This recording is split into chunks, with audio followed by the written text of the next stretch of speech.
Good evening.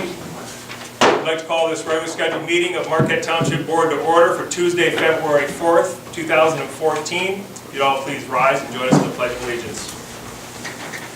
I pledge allegiance to the flag of the United States of America and to the republic for which it stands, one nation, under God, indivisible, with liberty and justice for all. Thank you. Clerk Charlie, roll call please. Trustee LaRue. Here. Trustee Pombo. Here. Trustee Durant. Here. Trustee Trescott. Here. Clerk Rattari is here. Treasurer Johnson. Here. And Supervisor Lemata. Here. Staff present is Manager Gerard. Other staff or other committee members, John Marks, EVA, Bob Sims, Fire Department. And that's about it. I think Dan Shanahan, Assistant Chief, is out there too. Leanne Kishmark. And Leanne Kashmarsky from the Events Committee. Thank you, Clerk Rattari. The next item on our agenda is consent agenda. As you know, those items that go into the consent agenda typically do not require board action of an immediate nature. This evening includes the approval of the prior meeting minutes of January 21st, received committee reports from the Recreation Committee, and draft minutes from the January 21st, 2014 meeting, Fire Department officers draft minutes of January 6th, Fire Department draft minutes of January 13th. Item number B4, the MTA conference update, should have been placed under 11E, new business. And after I get through the consent agenda, I would entertain a motion to do so. Number 5, the Iron Heritage Association's 2014 meeting schedule, the minutes of their December 18th meeting, the agenda for January 23rd, and their priorities list. We also have bills payable in the amount of $316,286.78. And finally, the financial reports includes December of 2013 financial statements and December of 2013 Treasurer's Report. Clerk Terry? This add to the consent agenda, just to add the closed session minutes of that January 21st meeting. And I'll make a motion to approve the consent agenda as amended with the change in agenda items from 4 to 11E. Supervisor Newbert? Yep. We do have Leanne here from the Community Events Committee that is not on the agenda. We didn't know she'd be here. She was going to do just an update report. I would, Give her public comment. I'll give her more time. would you rather put on an agenda item, or would you rather just do it during public comment? Just public comment. I'm just going to update you as to like what the calendar is probably going to look like for 2014. Okay. Thanks, Randy. We have a motion. Is there a second? Second. We have a motion and a second to approve the consent agenda as amended. All those in favor? Aye. Those opposed? The motion passes. Next item on our agenda is the approval of the remainder of the agenda. Any board members wishing to make any changes to the agenda as presented? Seeing none, I would entertain a motion to approve as amended with 11E added as the MTA conference update. Support.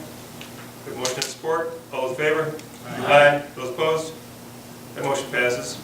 The next item on our agenda is public comment. Those members of the public wishing to address this board may do so at this time. First, last name at the podium, please.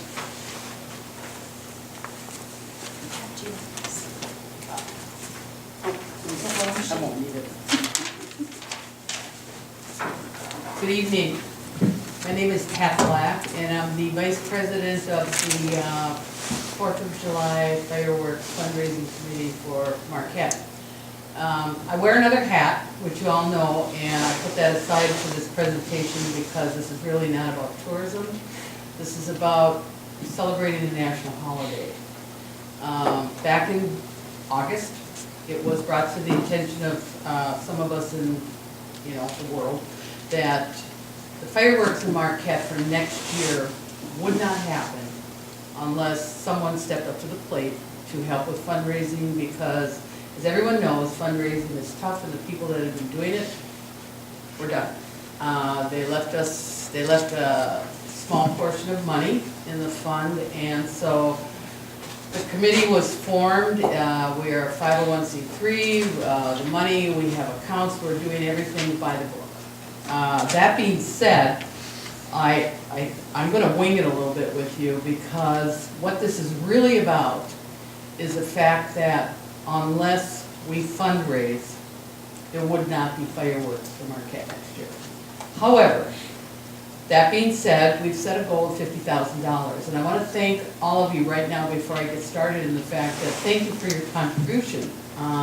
We had to come up with money in the form of $9,000 just to get ourselves on the schedule for fireworks. Fundraising for me is a new thing. I've never done it before, but I'm learning a lot and it's really interesting. But we're halfway there at $50,000. Our goal is $50,000 because we want to pay for fireworks this year.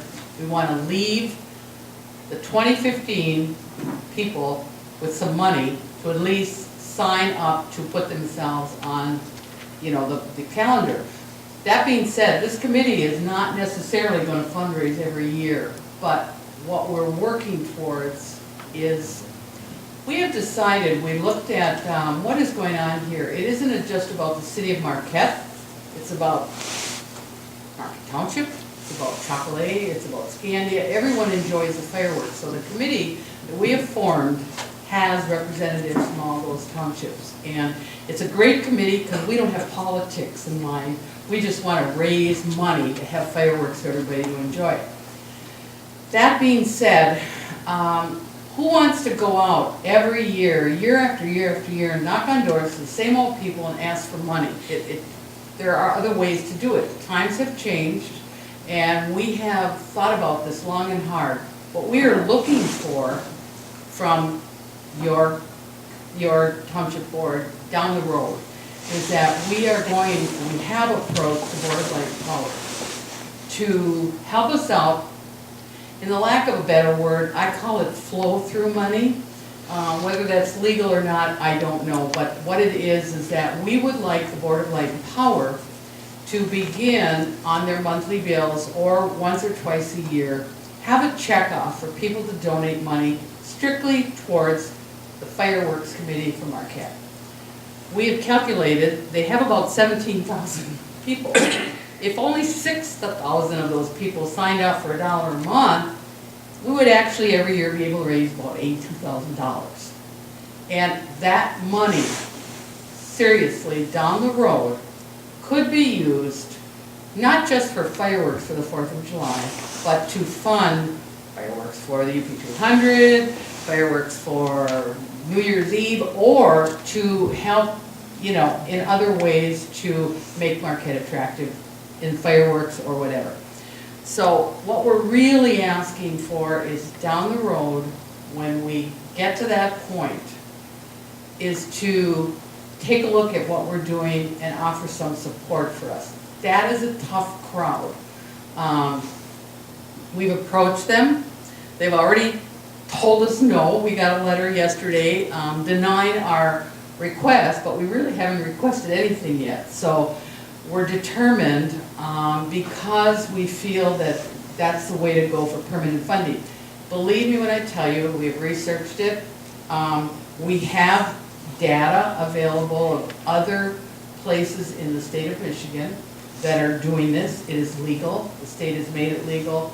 It's just about they don't want to change their ways. And I encounter that all the time. But we're going to have to change our ways because there's no guarantee that those fireworks will be there from now on. As you know, we're all an aging population, and a lot of younger people just don't want to spend the time to go out fundraising. So why not have a mechanism in place where people can voluntarily say, yes, no, $1, $5, whatever. It's about adding another line account to their bill. Believe me when I tell you, we will research how to do it, and we're not going to give up. We're looking at probably next fall to go back and start with them to get them to at least consider what we're doing. So that's all, we're really about right now. We're halfway to 50,000, but knocking on doors every year to the same old people, asking them for money over and over and over is something that's not going to work. So what we're really looking for in the presentations that we've been doing, we're doing them all over the county in the next few months, is to just, when we come down the road, if we come back and say to you, would you consider a letter of support? We would like that. We're going to think about how we're going to approach them, even though we've been denied that right now. We don't know why we've been denied, because we really haven't given them anything to look at. But it is what it is. And people like me and those of us sitting on that, Leanne is on that committee with us, we have a goal, and that is to provide funding down the road for fireworks or anything else that's going on. You want to ask me questions? I'm happy to answer you. If you want to ask me anything about tourism, I can tell you about that also. But I really appreciate and thank you for the money that you've given us. It helped us get ourselves on the calendar. Great. Thanks, Pat. Any questions for Pat while we've got her? Oh, Mr. LaRue. Cost of last year's fireworks, Pardon? the cost of last year's fireworks? They spent a little more than normal. I believe they spent somewhere around almost 30,000. You don't need to do that. I think it's closer. There was a fund balance there that had always been carried over every year from year to year to year. And whatever happened there, you know, it's kind of in the past. And we were left with about $4,000 to start this year off. We really need to raise enough to pay for this year and start whoever it would be in 2015 off on the right foot if we can't get the BLP to help us out. All the townships affected prior to the newsletter or something like that. Pardon? If the townships affected. Yes, you know, it's really, it's been very interesting as I've, yes, as we've gone around and done these presentations, the people, of course they're gonna pony up the money, I mean, we know that, but people are really in favor of this. They see this as an easy way to go, but the BLP will be a tough crowd to convince. We already know that. But it's an ongoing thing, because I know with Canary, I got a letter from Canary Lions, they're doing the same thing, trying to raise money for their fireworks too, so. Right, and you know, the thing of it is, we can erase, and you know, this is a dream, but why would there not be funding out there that you could, as a group, if you were having an event in Marquette Township, just come to the fireworks committee. We do this at my office all the time. We apply for what, whatever you want to do something with this money. It has the ability to help groups that are always out there doing this. But, you know, the big challenge for us is the heat, and they're a tough problem. So, anything else? Yes? Excuse me. If the BLP has, whatever you said, 16,000? 17,000, over 17,000. That's got to entail a lot more than Marquette County, so. Well, we've looked Why at would it. they want to do this? You know, I mean, because you're Well- looking at just a portion of their. We think, and you of course know the world I come from, that this would be a wonderful opportunity for them to look good. I mean, let's talk about it. They're raising rates, and down the road, they are facing some very serious changes. You know that the governor has called for, you know, they don't want to do coal-fired power plants anymore. So we're saying if they could become involved in the community, that this would be a good way, and it's a no-brainer. I mean, we have data of other, you know, energy companies in the state of Michigan that are already doing this. Their attitude is, and I understand it totally, if we open up the door, everybody will be lined up. But I work for an organization that thinks the same way, but they make those decisions on an individual basis, and they don't ever let that get in the way of what the right and wrong thing is to do. So we're challenged, but right now, we're halfway there. We'll have fireworks this year, I already know that, but I don't know that this group that's currently together, which is really a very interesting group of people that want to do the right thing, I don't know that they will stay there doing fundraising for the next 5 years. So down the road, when we come back and ask for a letter of support, that's what we're going to be looking for. And other than that, tourism is really good in the county. Thank you. Thanks, Pat. Could be better. Anyone else? I might go listen to you before I go. Was that all right? Oh, I thought you were going to talk. It's just being polite. Good evening, I'm Leanne Kashmarsky with the Community Events Committee. The committee met for the first time this year, yesterday, and I just kind of wanted to come to a nice board meeting and update you on what we're kind of proposing for our 2014 calendar of events. And we have 2 events that we have dates for, and that would be this will be the 4th Community Day this year at Lions Field, and that will be Saturday, August 2nd. We're moving it back to that first Saturday in August, because that's just a overall better date. Last year we had changed it because of the firemen's tournament, and the firemen are such a big part of helping us out. But we're moving it back to August 2nd this year, that first Saturday. And then our Christmas tree lighting will be December 2nd.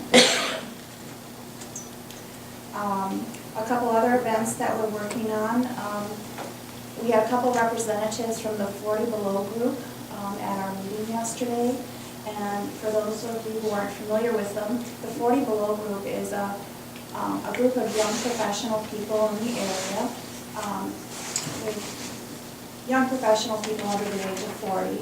And they want to put on an event. They're going to call it the Iron Range Roll. And what it is it's a relay race and a bike race. And it's going to start in Ishpeming. And they have it strategically planned how it'll start in Ishpeming, come down the trail system, and end up in the Marquette Commons. And of course, when they come through Marquette Township, they will be stopping at the Schwenwood Park Trailhead, and I believe that's trailhead number 9. Is that right, Randy? Correct. Okay. This event is scheduled to take place, I believe it's June 7th. And proceeds from their event are going to go towards the Marquette YMCA Reach and Rise program. So we'll continue to work with them. They're just kind of getting everything together now. I understand that this is a very modestly competitive race. It's not, they want a lot of participation, so they want a lot of people out and families out participating in it, not just, your super athletes, is how I understand this. So we will continue to work with them and support them with this, and it will probably be more promotion stuff that we do with them, because they are their own group, their own organization, but it's a family-friendly event, so we welcome them in the township and to be on our calendar of events for Marquette Township. The car show, we've done a car show at Applebee's the last couple of years, and it has been very well attended. And Applebee's has also done their own car show. However, their longtime manager over there has retired, I believe, and he was the big motivator for their Applebee's own car show. And so it doesn't look like they will be doing their own this year. And we were kind of thinking maybe we should step back from that. It's a lot of legwork on our behalf to put that together, to pull all the prizes together for the raffle that we do. But being that it's the Applebee's isn't going to do their own, we're kind of rethinking that. But we're going to have to go out and get some help on that one. Maybe possibly contacting the car clubs and see if they have some people who can help us out with that. Inevitably, that would probably be in June. We don't have a date for that, but we're probably looking at, I would say it's always been the 3rd weekend in June, so that'll probably be what it is. The other event that we're looking at, and we need to get some information on this, is a possible farmers market in Marquette Township. Being that I'm on the fireworks committee, I had met Mona Lang with the Marquette DDA, and she's awesome. And I know she kind of puts together everything for Marquette's farmers market. So what I'm going to do is I'm going to contact Mona and ask her about that. We certainly don't want to step on anybody's toes with the city and create any bad feelings, but if there's interest in the township for doing a farmer's market, we want to maybe work congruently with the people who are doing the farmer's market in the city or something. But I need to find out how all that works. But that's a big area of interest right now. So at the meeting it was discussed possibly of putting an article on the township website or something on the township Facebook page asking residents, what do you think? Would you like to see a farmer's market? And if so, where would you like to see it? When would you like to see it? Like, what days do you think works best or whatever? Just getting some public input from our township residents. But I think it would be a great event. I think once it was up and running, it would be pretty self-sufficient. I don't think anybody would have to stand over it and, manage it every Saturday if that would be the day or whatever. But those are the ideas right now. So we just have the two events that we have dates for, which are the Community Day, August 2nd, and the Christmas tree lighting, December 2nd. The June 7th, the Iron Range Roll with the 40 Below group, which is a race. And then probably a car show in June, and then we'll look into the farmer's market. So, any questions? Okay. Sounds good, thanks, Leanne. Yeah. Oh, are you sure you want to jump to that farmer's market thing? I mean, talk about politics. Have you been keeping up with, Yes. I don't even want to touch that. That's why I said, we need to look into this. I think Mana would be an excellent resource. So at the next fireworks committee meeting that I go to, I'm gonna, see if I can meet with her and ask her about that. And it's certainly a high demand in all kinds of areas that you go to, So we'll see. Just We'll for look board into it. member information, the discussion at the committee level, which I was at, the discussion at the committee level was to limit it to a farmer's market, not traffic, not any of the other things that are causing the political discussions in the city, but local farmers, that's it. No business operations, just basic farm market. I think we would have to do that anyway, because chances are maybe they would set up in part of our yard or parking lot over here, is what I'm thinking. I don't know. And we just wouldn't have room for that. So I think we would be limited to it would be a true farmer's market. I don't know if that would include like some plants. I know the annual plants that sometimes they come in and they sell or whatever too, the flowers and that. So we'll see. It's, it's something we're looking into and trying to expand a little bit, because it's certainly more organic vegetables grown and stuff like that, People are becoming a healthier food, so we'll see. Thanks, Leanne. Anyone else wish to address the board during public comment? Going once, going twice? Seeing none, we will close public comment, move to board member comment. Those members of the board wishing to make comment may do so at this time. Lynn? Question first, are you going to, do you want any MDA discussion in that agenda item? Is that what you were looking for, like a recap? Yes. Okay.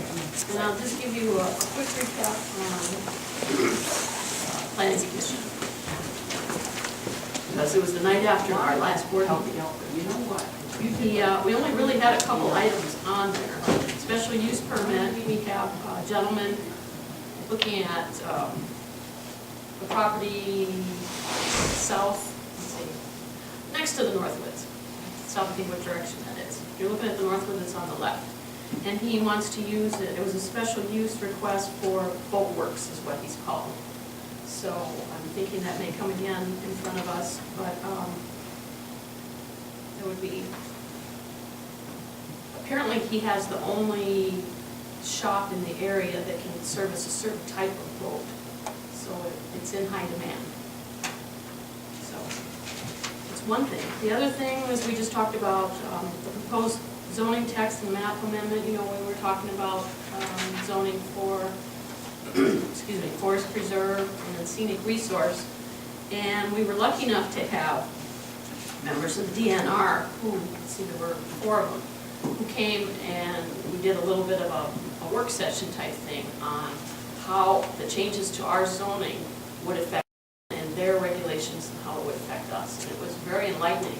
One of the gentlemen said the first thing he thought when he found out that we were making some changes to state land and how that would be defined and used, he thought, it was Marquette Township thing. They are, coming in and telling us what we're going to do with state land. And he said he's so glad he came to find out that there was nothing like that at all. We want to figure out how we can work with them within the scope of their regulations and how what we're offering affects what they do. We talked about being able to put boat launches in and restrooms, and if they had some of the campsite areas, Harlow Lake as an example for like an office type place, if there would be tolls. We covered band shells we talked about. It was just covered everything that you could think of, what you would do at the park. And they gave us, one of the forest management guys was here, and he talked about that part of it, what state land they cut down the trees, the ones that they don't do anything in parks. And it was, if you get a chance to listen to the tape, it'd really be well worth your while. We probably talked for half an hour. So that was the main thing that I wanted to point out to you. State parks are more campgrounds, they don't do anything with timber, like I said, and then the state recreation areas would be hunting and trapping. And we have land that both of those would be conducive for. So I don't know if Jason invited them, but it was an awesome discussion for how we can do this. And we explained what Forest Preserve was going to be and scenic resource. And everybody was really glad. So like I say, if you get a chance to listen to that tape, it'll be worth your while. Cool, And thanks. I talked to Clerk Retired about getting those planning meetings on the website too, or on the Facebook, like our meetings, so that'll be a plus. Okay. Thanks. Anyone else? Dan? Ready? Couple items, I did send an email out late last night to inform the board that we are still without the mic system, and I did talk to 906, and there was equipment that didn't, the vendor that they were getting from didn't get shipped, so that's why it's not here. So they hence went with a different vendor, so hopefully we'll have it for the next meeting. And on a side note, at least with what we're doing now, I did have a resident come up to me and say, I can hear you guys. So that's a positive, so at least in the interim, we are getting heard, so that's a positive. And I'd just like to thank, I'll go into my comments later with the MTA, but I'd just like to thank the residents for giving the whole board the opportunity to go, because it was a very good time, educational, and I know I got a lot out of it, so thank you. Thanks, Randy. Dan? No, nothing, just a... Peter? we just got through the road committee meeting, and what we're going to be hearing more about is roads, facilities plan, and lighting. And even though the roads are all fixed now because of the snow, when spring comes, you won't. So you'll be hearing a lot about what we can do to fix the roads up and fix the lighting in the township. So if you have comments, please refer them to the township. Thank you. Thanks, Pete. If there's no other board member comment, we'll close board member comment. There is no public hearing or forum discussion this evening. And we'll move into agenda item number 10A, continued progress update, Public Works Center, Manager Gerard. Very briefly, the weather has broken enough that they were able to get the rest of the steel hung on the walls, and the roof is sealed. So they're now starting to thaw the ground inside. Not exactly sure how long it's going to take. The thaw varies in depth. You can probably see from the mining drawing from TV6, the city is experiencing some pipe breakages as a result of the frost being pushed down to about 70 inches. We have not had any freeze-ups as yet. Seeing my manager's report, I gave you a quick report on that, but as of today, we have about 12 properties that we're having to leave their water run just to make sure that we don't have freeze-ups. So those folks will get credit for that on their next bill. But with regard to the project, they are back going full bore. We are still, obviously, we're behind because of several weeks because of the cold temperature, couldn't get the roof on, so then we couldn't thaw the ground. So they are anticipating pouring concrete, hopefully by the end of this week. We're going to pour the concrete to the main slab and then go break guns. Thanks, Randy. No other questions for Manager Gerard. We'll move on to agenda item number 10B, continued discussion of the 2013-2015 strategic plan for the board. Just to open up the conversation, I didn't expect this to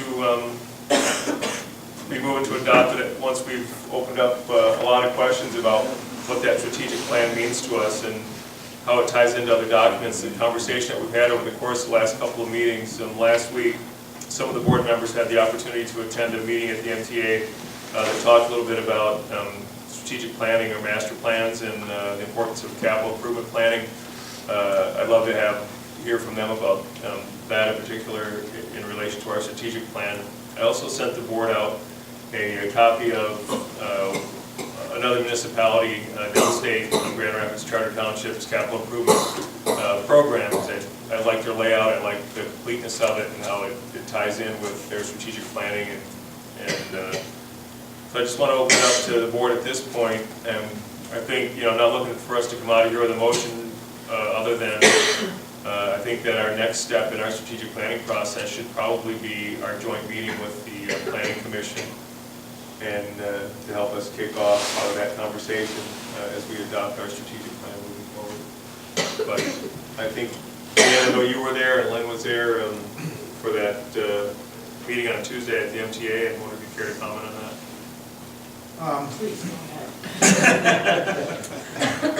Well, although That was convenient. Not planned, I guarantee it.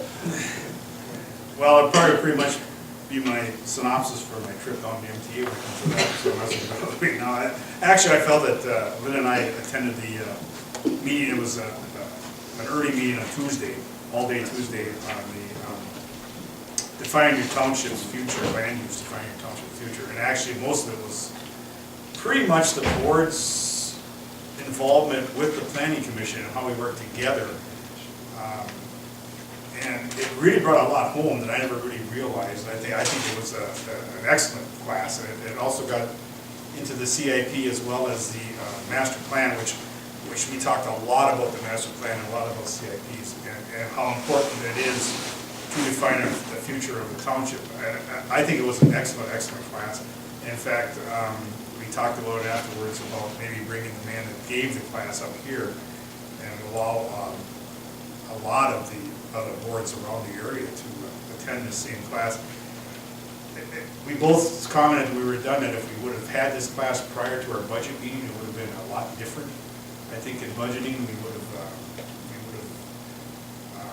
seen a lot more inner workings with the Planning Commission. I think, and probably just through plain ignorance, I didn't really realize how much we should be working with the Planning Commission and one-on-one.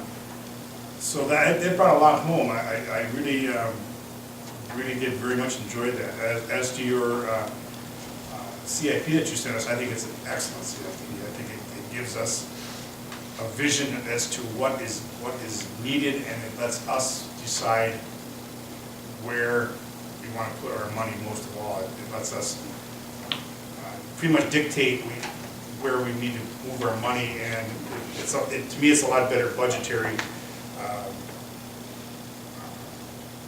piece of information that will make it extremely a lot easier when we have to budget. Rather than have all these questions, it's pretty much laid out, and we know we can decide which projects that we are going to go with early, which projects we can delay, which projects we want to actually set aside and put money in, knowing that it's up to us to decide whether that money comes out if needed. It was just an excellent, to me it was an excellent seminar, and as well as the whole meeting actually. But again, going back to your CIP, I think that was an excellent CIP. Great. Thanks, Dan. Anyone else, Pete? No, I looked at it, and what Danny just said about that session there, so much more on budgeting, what we can do, and really it's up to us, how you want to spend your money and different things like that. So that was a good class. That speaker was a great speaker. He went through it, explained everything, and I just think, Danny was right. If we had that ahead of time, maybe look at our budget, make it a lot easier. Put that money in and out, instead of put it here, what you can do with it when you can take it out. I just think it was a great conference. So Thanks, Pete. Lynn, I know you didn't get to hear what Dan said, but a lot of what he talked about was just a recap on how it probably would have changed his perspective in the budget process had he had this class before the budget. So I mean, it's good no matter when you got it, and the relationship from the good CIP to the master plan and planning commission, and how the township board and planning commission should be functioning together. Especially important with you as our liaison to the planning commission. So your just overall comments on what you thought of that class? And Yeah, I told you when we were there that definitely all 7 of us, and 8 actually, probably Jason too should have heard that particular presentation. It was all day, it was very comprehensive. It really, it mirrored pretty much what you said at the last meeting about how the three fitted together in the master plan. And, budget, of course, it's a CIP, and it makes a whole lot more sense. And it will be a lot easier if we implement some of that during budget season. It's obvious, it's gonna make a difference with the utility department. It was very powerful, he did a great job, and I never did see him again to get his information, but I can get the packet. We get it. It's online now. It's online now. Yeah. That's right. As of today, it's up online. Yeah. I'll Yeah, have a copy definitely. for. I'll sort them all out. And then, Lynn, what were your impressions of the CIP that I submitted to you guys from Wow. Marquette Township? That was. Pretty comprehensive. Yeah, it is. I don't think ours needs to be that involved because it seems like we're smaller. I mean, Right. I don't know how big the city is. I mean, and it's a city. Clearly bigger than we are, and I don't know their population numbers, I didn't look at it, but I really looked at the document and how it was put together, the amount of information that they put in, kind of as an explanation of how things tie together. I think it just flowed really well, and I think that if we adopt that type of a structure in our own, you're right, it probably will be a smaller document, which would be fine. Some of this stuff is really spelled out in our master plan, that could probably be pulled from the master plan and placed into our CIP, which was where it really belongs anyways, make more sense, and it is an addendum to the master plan anyway, but, you know. And I actually sent part of the MTA email I sent tonight. I was trying to remember, was it 30 pages? He said should have been master plan. 60. I didn't think it was that. Oh, it was the 30, we had 60. Yeah, we had, something we like had that. 70, I think, plus the addendums. Right. And he said 30. If you have a master plan bigger than that, nobody's going to read it. Right. Which is true, and I mean, we got it down way more than what it had been in the past. It's just Right. improvement. But we do have a lot of pictures in ours, and maps and stuff, which makes a difference. 30 pages of reading, isn't too bad. So if we can kind of mirror some of that, get the rest of that down too, and not just go full bore like that one. But yeah, I like the structure, it was good. Diana? I like it too, you know, with my little, like she said, a smaller scale. Okay. Ernie? I'm sorry I didn't attend that session, I'm totally from what you heard in that room, but I believe if you can get the gentleman up here, I think it'd be worthwhile, just from what the three of you have indicated, it'd be worthwhile that. Even if it costs us some dollars, maybe get some other townships and cities involved, and do something like that too. And looking at strategic plan, look at our current strategic plan that we're trying to replace now, and looking at that CIP that came up with, and our master plan on that, and going through it, on the CIP, I like that multi-year one, where they actually projected out some kind of estimated dollar amounts per year in that. I think that's something we can look at, because I believe that is good planning, long-range planning in that, so we know where we're at all the time in that. And going through the master plan, some of the areas in there, we need to actually look at more. Going through the economic development one in detail, there's a number of things that we should be looking at that in detail more on that too. So, and I happened to get some information from a couple of other organizations I was belong to, and looking at their magazines, and both of them happened to come up with the same comment in that. Ask your membership what they would like to see happen in the next 3, 5, and 7 years out. And I got thinking, maybe that isn't so bad to send out some kind of request to our residents, say, where do you think the township should be in 3 years, and 5 years, and 7 years? And see what we get back. We never know. They may have a whole different vision than we have in that. They may be pigtailing on top of us, and they may not. So it's something to think about, and that is getting more input. We've had some forums to bring them in, and we've had some good luck with that. But if we're looking at a strategic plan, I think, to me, a strategic plan today, but also we're looking long-range planning at the same time, and go that route. And maybe get one way to try and get the people involved with it in that. Using the documents we have, and whatever we get from people, with the mailings that we go out for our water and sewer buildings, and it may be the point to try and put something in there, just to Even on Let- Facebook. Pardon? On Facebook. you know, and what's your vision for the future of the township? We can sit here, 7 members here, and try to come up with something, but we're looking for you as guidance in that. If you don't give us any guidance, you have to go with what we've got. You don't like it, well, you had the opportunity to do something. So I would suggest that maybe we want to think about that in the next month or so. Just, who knows, we may get something worthwhile and we may not get anything from it. Who knows? But I like this CIP, going through it, and I went through it once and I went back through it again and I started like the 7 years, the 5 years out there where they actually put dollar amounts, estimated dollar amounts, things that, knowing full well that, okay, we can plan ahead, but something may come up and we have to re-alter that. But we have some kind of a plan moving forward. I like their bar charts and everything else in that I'm used to looking at. Right. See where we're at all the time. That's my feeling. Thanks, Ernie. The population of that is, in 2010 census, 16,661. Good. Thanks, Pete. I have a copy also of all the townships and the population, someone's interested Clerk Terry, comments? Yeah, I reviewed that CIP document and I thought it was excellent, and I don't want to rehash what everyone has said. It's, it does tie in with the planning commission and with the board, and I think our next step now is just to come up with a date to have that meeting with the planning commission, and it's to be more of a work session basically, and then we'll come out of ideas from that and then go to the board for the adoption of that after that. So I think our next step now is to hook on with the planning commission and get us together and then brainstorm for a while and then have it as a work session, so it's not, not too formal.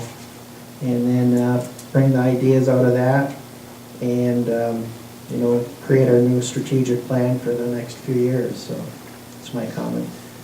Thanks, Randy. I guess, it's funny because we do have, when you read through the CIP that I sent, we do have those tools in place. We've done all those things. We have the vision. We've got, all of the information we need to put it together. We just don't have a formalized process like they do. And that's what you're seeing in there. It's not that we don't plan well. We do. We have the information out there, but not in one easy-to-read document. And I think a lot of the things like the MTA, they're saying, how long is your master plan? 60, we'll get it down to 30. It's the same thing with the policy manual class, well, who has policy manuals? Well, how many pages are they? Well, they should be 4 to 10 pages.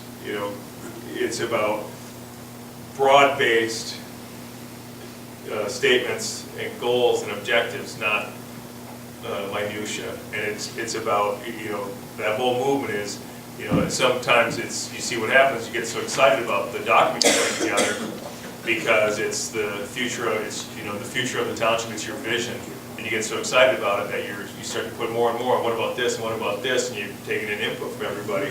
But the reality is, if you want somebody to use it and pick it up and keep it short. And it's what they told you in the class, and there's a reason for it, because it's just like us, as we start our budgeting process, we should be carrying these things around with us, no different with every one of our budget packets. We should have this with us so that we're always cross-referencing all of the documents together. I appreciate you guys, taking the time to go down there the extra day and take that class. I'm glad it worked out. I heard so many good comments from the members who attended about how it ties everything together. It worked out perfectly from my standpoint because it's the thing that, like I said, I've been working on it for 6 months trying to figure out, will this help us? How do we move this forward? And then that class was just like ideal for me. Timing was perfect. Yeah, everything came together, and I think now our next move is I'll contact Ellen from the Planning Commission. We'll find out some available dates. We'll pull the boards.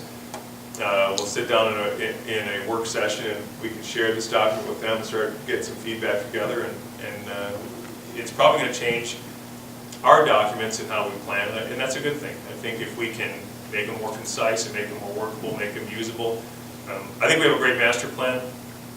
I really think it's a great master plan, but can we make it more concise? Well, some of the information would come out and go into the CIP and be a freestanding document as an addendum to the master plan, but then it therefore reduce the master plan. And if we make them brief and people use them, then we've achieved our goal. Our goal is to get people to actually know what's in them and use them and say, when a project comes up, how does that fit with our CIP? How does that fit with our master plan? How does that fit with the board's strategic agenda? those are the questions we should ask ourselves when somebody comes up and says, can we do this project? Should we expand the water system? Should we, do something with land use? Well, I don't know, does that fit with what our plans have been, our long-range plan? What does that look like in our documents? So from a board member's perspective, that's how you answer those questions for yourself to satisfy your own curiosity. Well, let me look at the documents, let me refresh my memory about what land use was there, what's it zoned for. Yeah, that makes sense. Yeah, we've been planning to do this for, it's been talked about for 20 years. Okay, is it feasible? Then you start asking those questions. But I appreciate the time that the board has invested into this project, and I think we're all moving in the same direction. I will send out an email with available dates from the Planning Commission and find out if we can do it. I don't know if we can schedule it as a breakfast meeting or a lunch meeting on a Saturday morning, or an early evening and just a work session and get everybody together in an informal setting and do a little brainstorming to kick the whole thing off. But once I get some dates from Ellen and get a better feedback from the Planning Commission members, I'll send an email out to the board. Thank you. If there's nothing else on, we'll move to agenda item number 10C, continued discussion of the manager's 2014 goals and objectives. I did send them out to the board after the last meeting. I attempted to do a recap of what we had discussed and agreed to. I did ask for feedback. I didn't get any from anybody saying that I missed anything, so I'm assuming that the 2014 goals and objectives for the township manager, as I sent out, and I know Randy concurred with that, his understanding that it worked with what we had all discussed during that meeting. But before we would formally adopt them, I guess we open it up to the board and see if there's anything in there that we maybe missed, need to tweak, change. Board members? I just think you're all good. By we talked about the last meeting, we changed and sent it out. And I think it's something that we should just run with. Okay. I believe you're on the right track. You did that. It's going to be something that we need something else, or something we do, we can change it, but you have to have some kind of goals to start with. Okay. Anyone else? Ernie? The only thing I have on number 5, when you're talking about update the design, engineering, and cost projections for the completion of phase 2. Before we go into it, I want to know what it's going to cost us to do all that. So, That's the purpose of doing it, is to determine the cost. okay, but we don't want to go out engineering and come up with any. Well, there will be a cost, because they're going to have to take a look at it and tell us what they're going to do it. So I mean, there will be a preliminary cost, because then you'll have to decide whether you want to go forward and do it or not. Just like, if Kirk brings something to you, there's a preliminary engineering cost, we're going to go through and spend the time updating to determine what the real cost will be for construction. So they'll give us a preliminary of what it's going to Correct. cost. It'll cost us something for them to do it, but I would like to keep that as a minimum at this point in time. It's like going to the doctor's office when they order the tests. You pay for the test, but the results don't pay the doctor for the visit. It's the same kind of thing. Okay. Anyone else? Diana? No, I don't know. Okay. I'm good. Ready? I think they're good, and I'll make a motion to approve those goals as presented. Second. We have a motion and a second. If there's no other board comment. Dan? I like the idea that we set benchmark times for a lot of this too. I think rather than wait until the end of the year, I think this is good if we're actually setting up times that we need to have this accomplished. So that to me is a good idea. I send out and say, make sure there's SMART goals, specific, measurable, achievable, things, realistic, timely. When you look at it, if you leave them wide open, then it's hard to tell if you achieved it or not, because there was no check-in date, right? It doesn't mean that if he doesn't get it done by the dates in here that he failed his goals. It just means that this is the dates that we expect to be updated by on some of it. These are the dates expect to be done, so it'll be interesting. Great. This is somewhat like policy governance, where he's gonna have to give us monitoring reports on these, so it's very similar to that concept. But it also makes it, because of that, it makes it easier for your township manager as well. Here's some board expectations that we'd like to see happen this year. It makes it easier for him from a reporting format to say, look, this is what you guys told me were, my goals and objectives for this year. it's easier for him to know what he's supposed to be working on, number one. Number two, it's easy for him from a reporting standpoint to be able to tell us or report back to us. So, Randy, I think we're okay with everything we had. Yeah, not a problem. From my standpoint, it's just like, as long as everybody recognizes that halfway through the year, when a new project comes up, you're gonna have to modify and determine where, what's gonna slide and what's not, so it's just, Oh, no. Well, this year is a good example of all the buildings and that, all the other things that came up. Even though we had goals, we'd like to get other things done. Buildings came first. well, when Duke Lightning shows up and says we're building, obviously that's gonna occupy some of our time. We would most likely grant you some latitude if that were the case. Just saying. A lot of latitude granting. There's no other comment. We have a motion and a second to approve the 2014 goals and objectives for the township manager as presented. All those in favor? Aye. Those opposed? That motion passes. Thank you, and thank you, Randy. Next item on our agenda is 11A. Consider recommendation for fire rescue department officers continuing education. Before I throw this to Manager Gerard, I will say that there was much discussion at the MTA about certain things, and I know Trustee Pompo was in there and learned some things. He's done some follow-up since then, which I think were good. I think all of those things are all coming together. We started out on this about a year ago about our conversations with the MTA and what we needed and what we didn't need, and still be able to put it in a workable format so that we have a group of, we have a great group of dedicated firefighters in this community, and we can't put constraints on them so much that they don't have the ability to get the training because, again, they're volunteer. Most of them are still working and have full-time jobs, and yet they're so important to our community that we have to develop a program that works for everybody. And well, it's taken longer than I had hoped it would. If we get it right in the end, it doesn't matter how long it took. It's about getting it right, making it workable for our guys and gals, and still being able to achieve what we wanted to achieve, and that's from a safety perspective and a liability perspective for the township. Manager Gerard? Well, first of all, before I get going, I have a message for the fire department from your township residents that I bumped into last Saturday at the Prairie Group, who wanted me to thank you on behalf of him and his family for your efforts on their behalf within the last week and a half or so. 3 o'clock in the morning, family member experienced a serious medical issue and said you guys were there before they essentially hung the phone up. They were amazed at how fast you got there, how dedicated you were to it, and how helpful to the family that you were, and basically you saved the family member's life, so we want to thank you publicly. So there you go. You know who it is, 3 o'clock in the morning? Yeah. You'll know who the resident was. So anyway. Now, as Supervisor Lehman has said, we've been dealing with this, Chief and I have been dealing with this issue for almost a year and a half now, in terms of trying to find a way that we can provide training to minimize liability for our fire officers in particular, without having them have to commit to traveling long distances for long programs that the state puts on. And essentially, we were headed in a direction that abruptly changed last Wednesday at the MTA.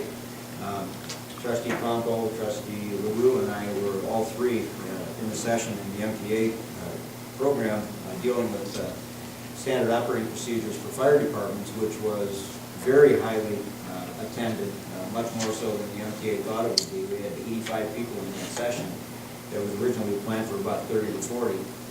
And many of them, I was surprised, many of them were a combination board members and firefighters, many more so than I thought would be in that type of situation.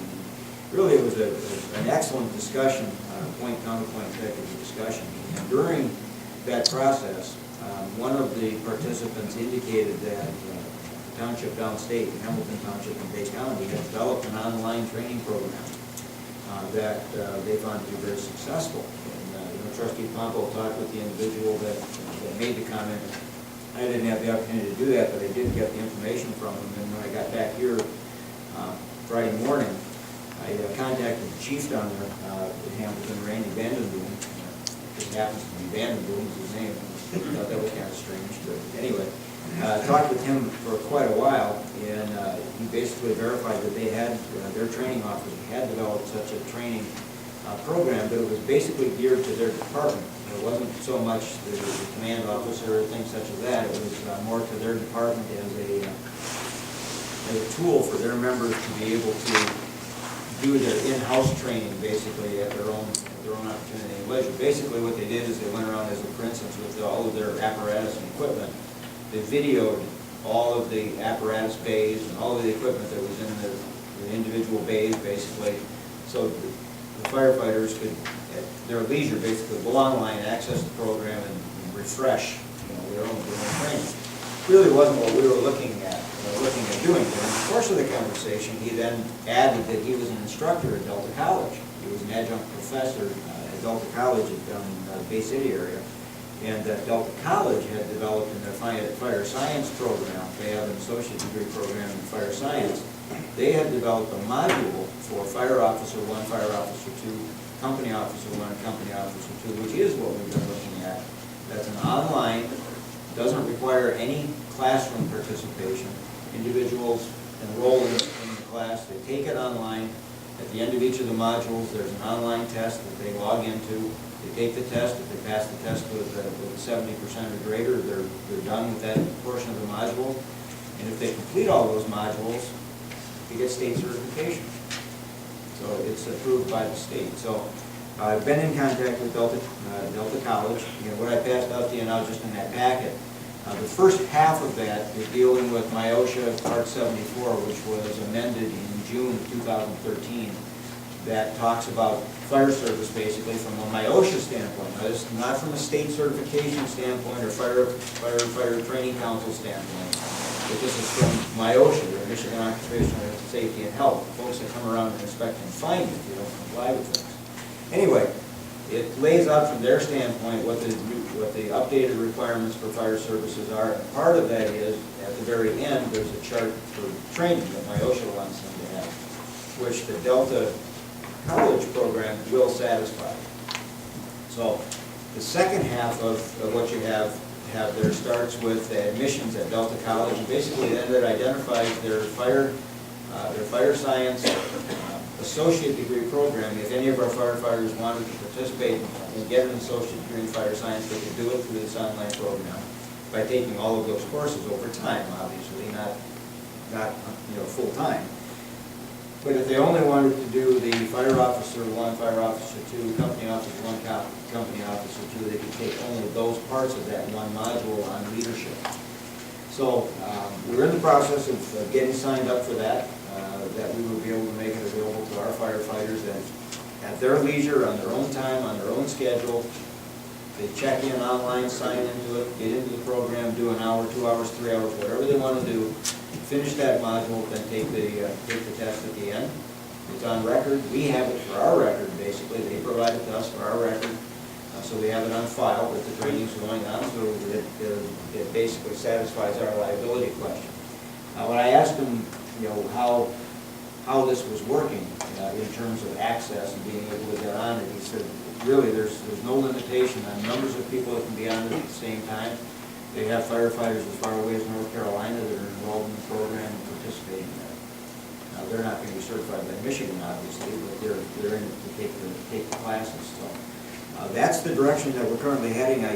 Just this evening, I just printed these things off this evening. I gave Chief Sims a copy, and I do the same thing that you all have now. I'm waiting now for a call back, which I should get tomorrow from Mr. Garcia, who is the program director of this, that will give us the access, the codes, and the passwords to get into the system. Randy, one quick question. Because it's done through Delta College, but it is at your own pace, can you start it and stop it at any time, or does it go on their semesters? I mean, does it have a certain sign-up period where you have to sign up for the courses, or can we really have our guys do it if somebody wants to start it in 2 weeks, can they start? That'll be the details that I'll work out when he calls me in terms of how they've actually got the structure set up. Now, it is set up, Chief Vandermoot said that it's set up on a semester basis, and they might be in a semester right now, so we can get everything set up ready for the next semester to start, but they can start it. Once they start it, they don't have to finish it within any particular time frame. They- Once they get into the program, they can finish it whenever they finish it. So, there's a, you know, there will be fees attached to it, obviously, we expect that, because it's an educational program, but we'll get all those details squared away and bring it back to you. Okay. Pete? We talked about this conference being so timely, and they had firemen, then they also had overtime for the firemen and stuff like that. This one gentleman was there, he's a supervisor, but before that, he was a fire chief. He is an elderly gentleman, and I started talking to him about the training and stuff like that. He said, you know, I said, really? He said, I fought this for many years. He said, you know, because of the same thing with Danny brought up, people are working and stuff like that. He said, I didn't want to bother with it. He said, I fought it and fought it. And he said, finally, I just sort of give in because now I'm supervisor, and now I have to worry about the liability and stuff like that. He said, the importance of that, he said, give it some of the younger guys went in there, they took over. He said, best thing we ever did. And I'm not saying it because we're not there yet, but I mean, it just, some of us older guys, he said, we know, you know. He said, but for what's coming out, people suing people and different things, he said, we had to do it. So he was very happy. I turned around and talked to somebody else, I wanted to get his name in township, and you know, it was one of those things in the room, everyone's moving, and all of a sudden he's gone, and ran up in the hallway, he was gone, but this was one of the best conferences. I can't say enough about how good it was, and the subject matter was great. You know, and just, I could see a lot of people sitting next to me and saying, oh, I think we're in trouble. You know, so we are, I mean, what we found out, I should wait for this, but the township is in good hands as far as the way we operate, the goals that we're going towards, and we're way ahead of the curve, to be honest with you. And the residents should be very happy about that, so. I think the benefit for us, for this kind of a program, and the way that this thing sounds like it's structured, is that it's not just command. I mean, brand new firefighters, there are all kinds of things that they could log into, that get into confined space, that get into arson, that get into all kinds of things that they could pick up, you know, training on and get certification, or even in their part-time, pick up the associate degree in fire science if they wanted to do that. Go forward. Without jumping into the MTA stuff too much, Dan, unfortunately, but as our resident firefighter and company officer, just your perspective on this kind of training. Well, I think this is a great training, and I was a little concerned because when this was mostly on SOGs and SOPs, standard operating procedures, and guidance, but this, somehow or another, we got the training. I'm not sure how we got around to the training aspect of it, but it was brought up that they said, well, you know, you have to look at MyOSHA and see what MyOSHA says. And actually, I had looked at Part 74 before, but I guess I never really noticed this amendment that was in there. So when I took a break, I went up and got my laptop and actually looked at it, and it was actually very confusing because they use the word mandatory and guidelines, and it's hard to understand exactly if MyOSHA is saying for fire officers you have to have fire officer 1 and fire officer 2, and if it's mandatory as far as MyOSHA is concerned.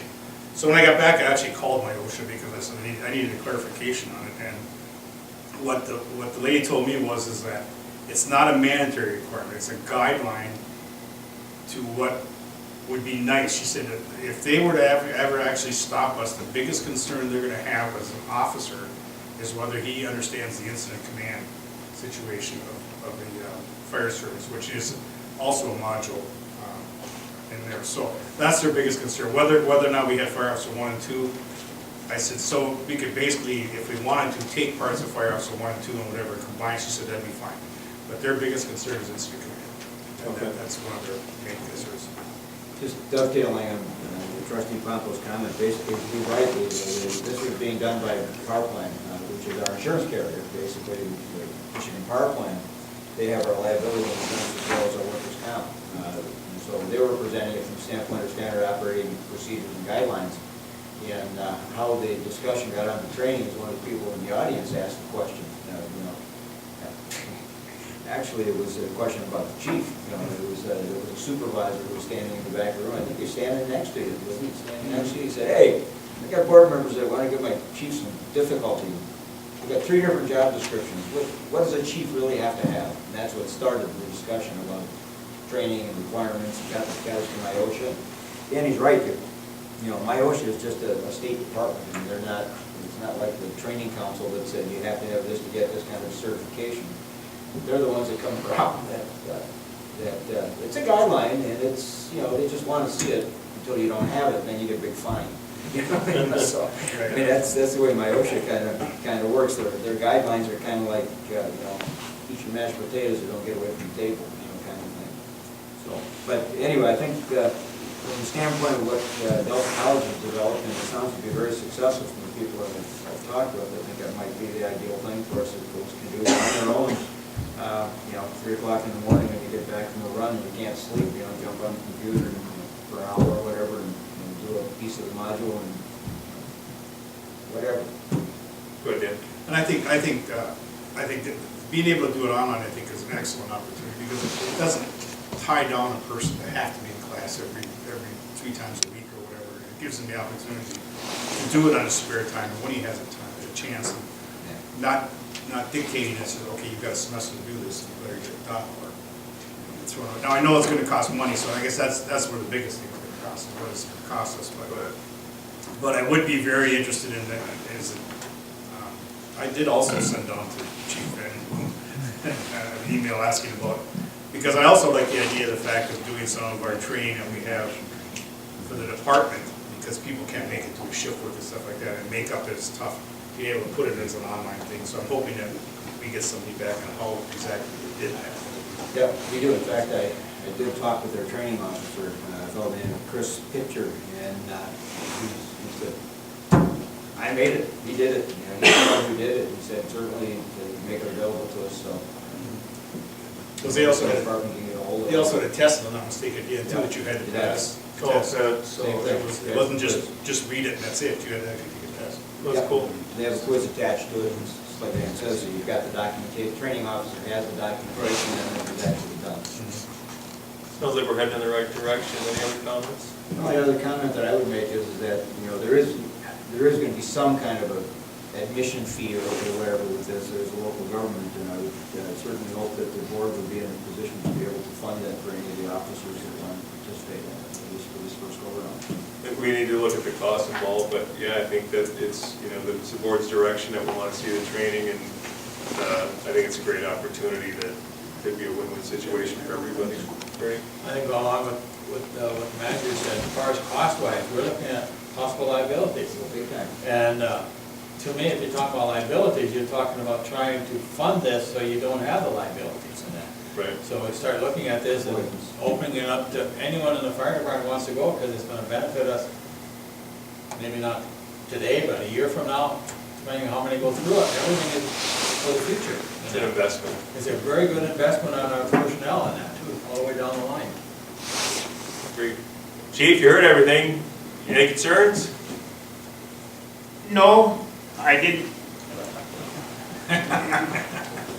Didn't mean to put you on the spot, Bob, but You're here.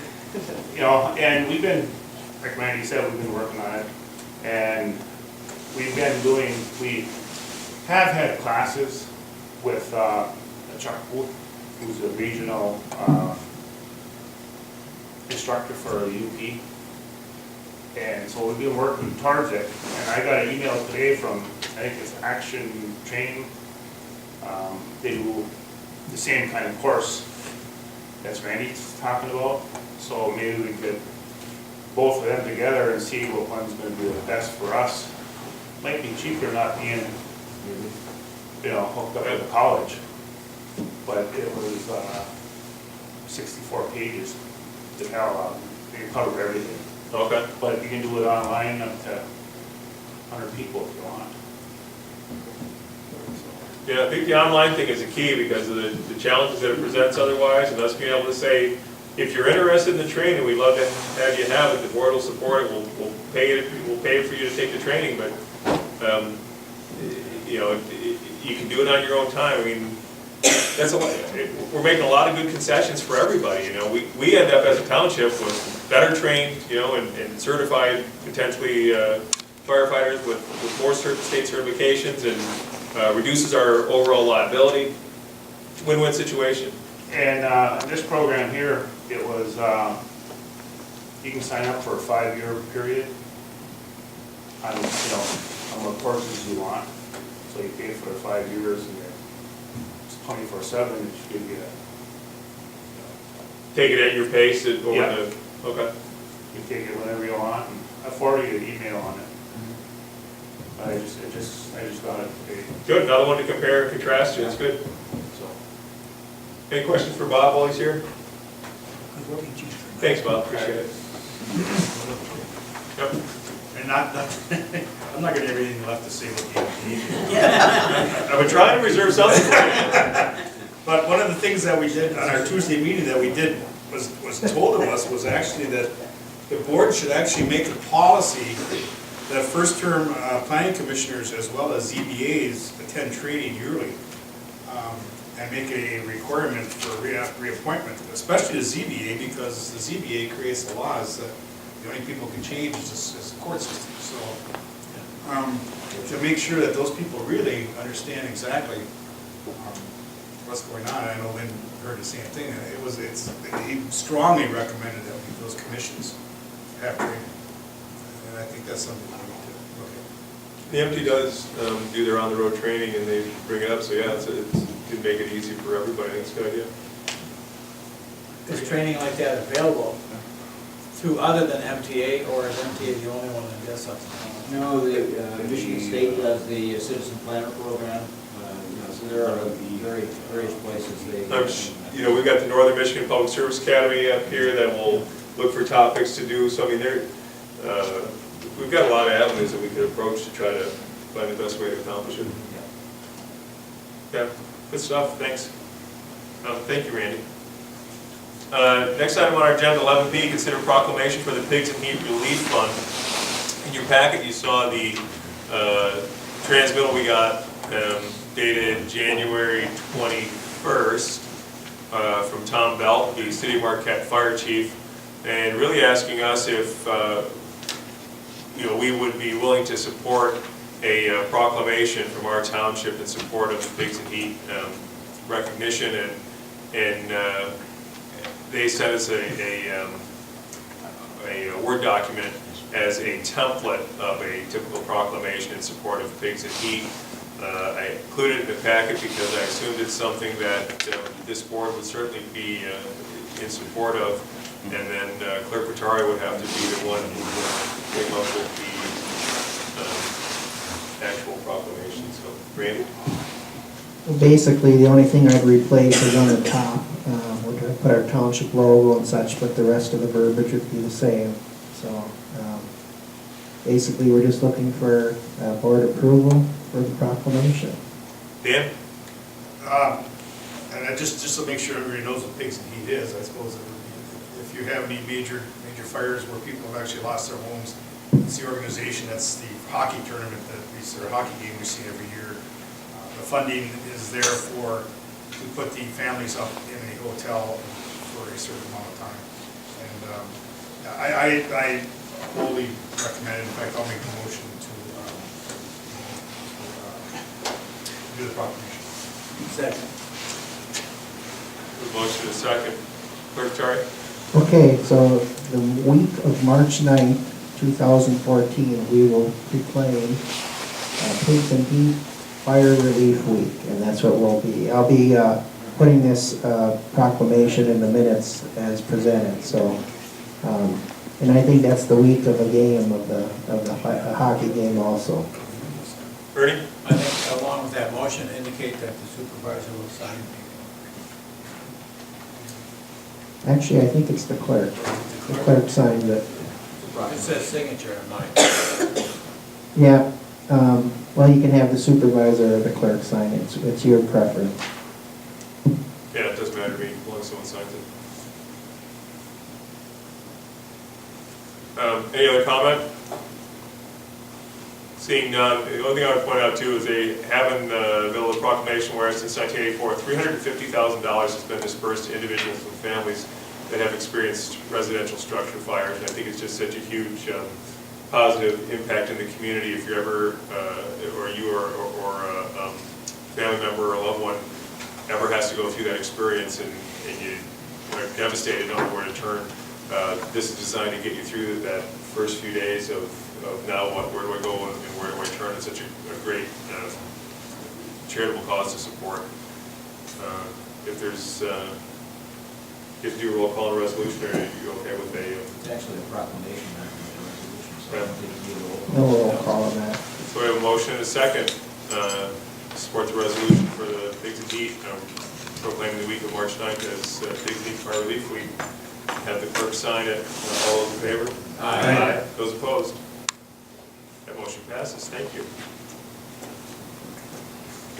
And he did say he sent a copy to Brenda's email address, so that you can specify it from your way. Okay.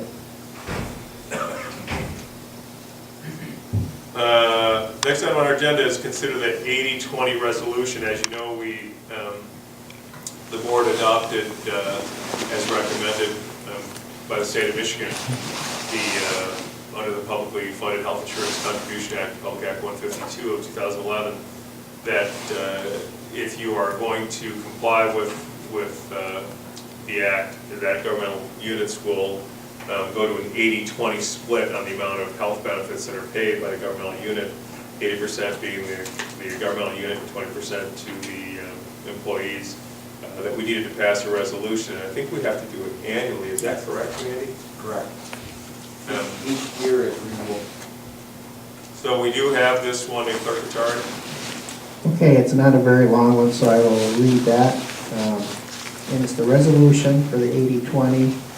Whereas the state of Michigan has enacted the Publicly Funded Health Insurance Contribution Act, Public Act 152 of 2011. Whereas the act requires governmental units to limit either the amount provided for health benefits or the percentage of health benefits that are paid for by the governmental unit. Whereas Marquette Township desires to comply with the act in order to avoid penalties or non-compliance. In accordance with MCLA 15.564, Marquette has selected to comply with the act by limiting the percentage of health benefits it will provide to 80% and require the Marquette employees to be responsible for the remaining 20% of cost of health benefits. Whereas the appropriate employees, officers, and other individuals working for or on behalf of Marquette are authorized and directed to take the action to execute the documents and instruments and to perform such acts as they, in their sole judgment, deem necessary or desirable to effectuate the intent of these resolutions. And I move to approve this resolution. Motion and support. Board member comment. Just a Lynn? question. Do we have to put Marquette Township in there in the last paragraph? In the middle, excuse me, Lynn, in the, Yeah, but I mean in the bottom too, because the last paragraph doesn't say Marquette Township, it says Marquette. in the middle of the resolution, it says Marquette Charter Township with percent, Oh, with yeah, it's parentheses, Marquette. Marquette on it, so we are covered there. Okay, thank you. I had the same thought. We do have this as a Word document, so maybe it wouldn't be difficult to throw township in there just to make it clear. Any other comment? Seeing none, Clerk Attorney. Clerk Petari is yes. Treasurer Johnson. Yes. Trustee Poppel. Yes. Trustee LaRue. Yes. Trustee Durant. Yes. Trustee Trescott. Yes. Supervisor Limata. Yes. Motion carries. Thank you. I can, like I said, I do have this in my Word document. I can put where it says Marquette, I'll put Marquette Township, so it doesn't create confusion, I guess. But it's not going to change the substance of the resolution. Thanks, Clerk Attorney. Next item on your agenda is 11D, Manager's Report. Randy? I really don't have anything more to add to the report, and unless board members have any question on the items on here or anything else. Anybody have any, Randy? I just enjoy reading the heavy truck, all our discussion and that. It is ongoing. We're awaiting the next meeting of the group, and then follow-up meeting possibly March 3rd to possibly deal with the resolution. Anybody else have questions for Manager Gerard? Is there any major comment from anyone because of our opposition to the routing?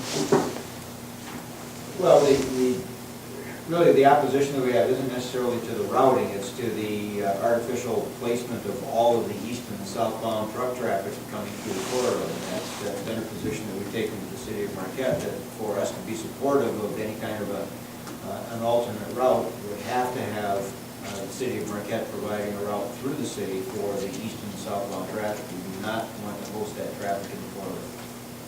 Is there any comments from our elected officials at that? Not anything on point, in my opinion. A lot of it revolved around funding, Ernie, and what funding might be available from the governor right now, and if funding were available, what does this look like, and how much could we get? So the conversation really talked a lot about funding, where the direction should be from a white paper standpoint. Do we include it in the one that we've already written for a larger countywide projects? Senator Casperson was of the belief that it would make more sense to put it more on a laser beam focus and make it a smaller project that we requested funding for on this single project, because he thinks it's more apt to be able to get funding and do it piecemeal as opposed to try to make a piece of a larger countywide, and add to the white paper that we've already submitted that was done by the Marquette County Road Commission. I did have the chance to talk with both Senator Casperson and Representative Kevla last week down in Traverse City as a follow-up. I wish I would have had the copy of the resolution that the city of Marquette has proposed. We didn't receive that until late Monday. I did forward a copy. I had talked with Bill Fahey, the attorney, at length down there in regards to truck routing and transportation, because I had talked with Bill earlier on some other issues with the truck routing when Marquette was first proposing to make some changes to theirs perhaps.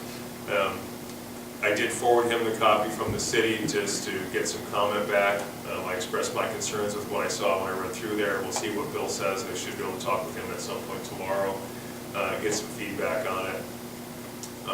It'll be interesting. It's hard to get everybody's schedules together right now, and right now the city is proposing March 3rd as the date that we would all be able to get together. And we're supposed to meet this Monday, and the city canceled, and a variety of us can't meet next week.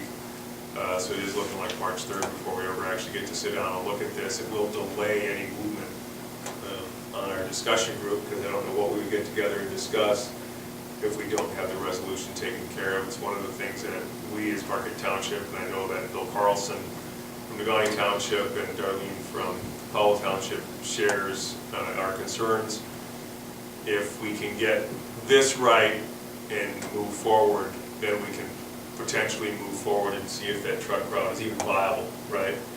Because that's the next step. I mean, they've proposed several routes, and you know what our concerns were with some of them, that they would potentially include condemnation of residents' property in order to put that route through. I continue to assure them that I don't believe that this board would be prepared to take that action.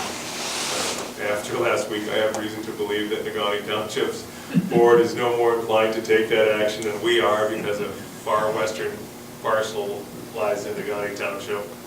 I don't know where it's going to go. I mean, I don't know where it's going to go. But the biggest obstacle right now is a resolution proposed by the city as an intergovernmental cooperative agreement. And the biggest stumbling block that I see on face value is that they have wording that they'll maintain their truck routes until an alternative is open. And that doesn't really solve what we're looking to solve, which is not to reroute all of the traffic west and then put it back east through the corridor. It creates more of a dangerous situation than we have following the existing truck routes, and I think it's one that Marquette Township probably cannot support. Just to remind board members, Mr. Fahey, the Supervisor Lehman refers to as our attorney that we talked with about truck routing and a couple issues in the past. But Didn't mean to jump in on you, Randy, That's but I fine. know you weren't in with some of the conversations I had with the representatives last week in Traverse City and as well with Bill Fahey. So it is ongoing, it's interesting. I think it's, on the positive side, we're all sitting at the table, and that's a good thing. I mean, as long as everybody still continues to come in and sit down at the table, whether we accomplish it or not remains to be seen, but it's a work in progress. Since I'm an optimist, I'll say that we're going to accomplish it at some point. We'll have a comprehensive truck routing plan throughout all of our entire region, and it'll work for everybody's best interest for the most part. The only other comment that I'd make, and I made it earlier, but just so board members know, we are concerned, as we're going here into what's typically the coldest part of the winter, we are concerned about the frost level. The city's been measuring the frost level. They're down to about 70 inches so far in the frost level. As you see in the mining journal and in the TV6 and in the signs that are up on the roads, they are experiencing main breaks as a result of the frost. If you're planning on traveling through the city tomorrow, North Front Street, the 300 block of North Front is going to be closed off because they have a main break there that has to be repaired. It's closed off now over towards Norlight. So there are several areas. We have not had any freeze-ups as yet, but we do have some caution areas that have been historically problematic where we have asked the residents to keep their water running, and we'll adjust their water bills the next, after this is over, we'll adjust it so they won't be tagged for water use. But as it sits right now, we do not have any freeze issues. Thanks, Randy. Any other questions for Manager Gerard? Seeing none, we'll close the manager's report, move on to 11E, the MTA conference.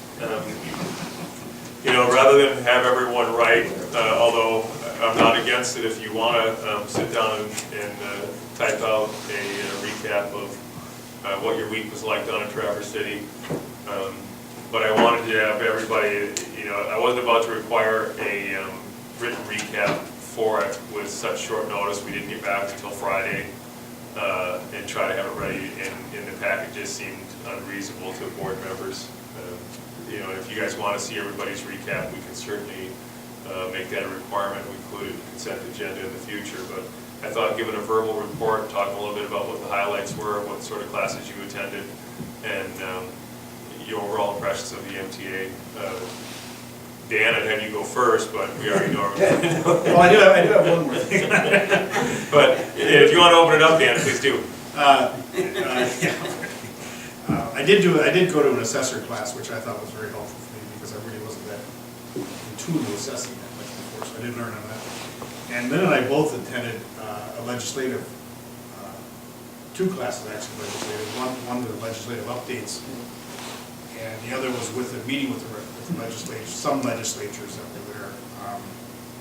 The one thing that we found kind of interesting was, and we actually went up and asked later on, was the fact that they didn't talk about the big box stores that much. It was done in passing. And when we did talk to the presenter afterwards, she explained that it would probably take too long to get into it. But what was the gist of it was is the MTA did not feel that the two bills that are out there had enough teeth in them and wanted to actually redo them because it didn't look like they were going to accomplish what really the MTA was concerned about. So I don't know if they're going to be meeting with Senator Casperson and Keeble again to redo that or whatever at this point in time. The second one, when we did meet with the legislatures, unfortunately, it was pretty much directed by the MTA as to the question part of it. So really a lot of questions didn't get asked. The one plus we have is, I believe it's May 1st or May 4th. Either May 1st or May 4th, we have the chance to go down and get to Lansing to meet with our representatives. And I think that'll be beneficial to us to be able to go down here one-on-one with our representatives themselves. Thanks, Dan. Yeah, May 1st. Pete? Well, what I think, all the classes that we attended, I was talking to Lynn, I guess, I said, lots of times you go to these classes and you try to cram so much into them, and it comes out, and you sort of store it in there, and it comes out when that subject comes up, and you're more averse of what's going on.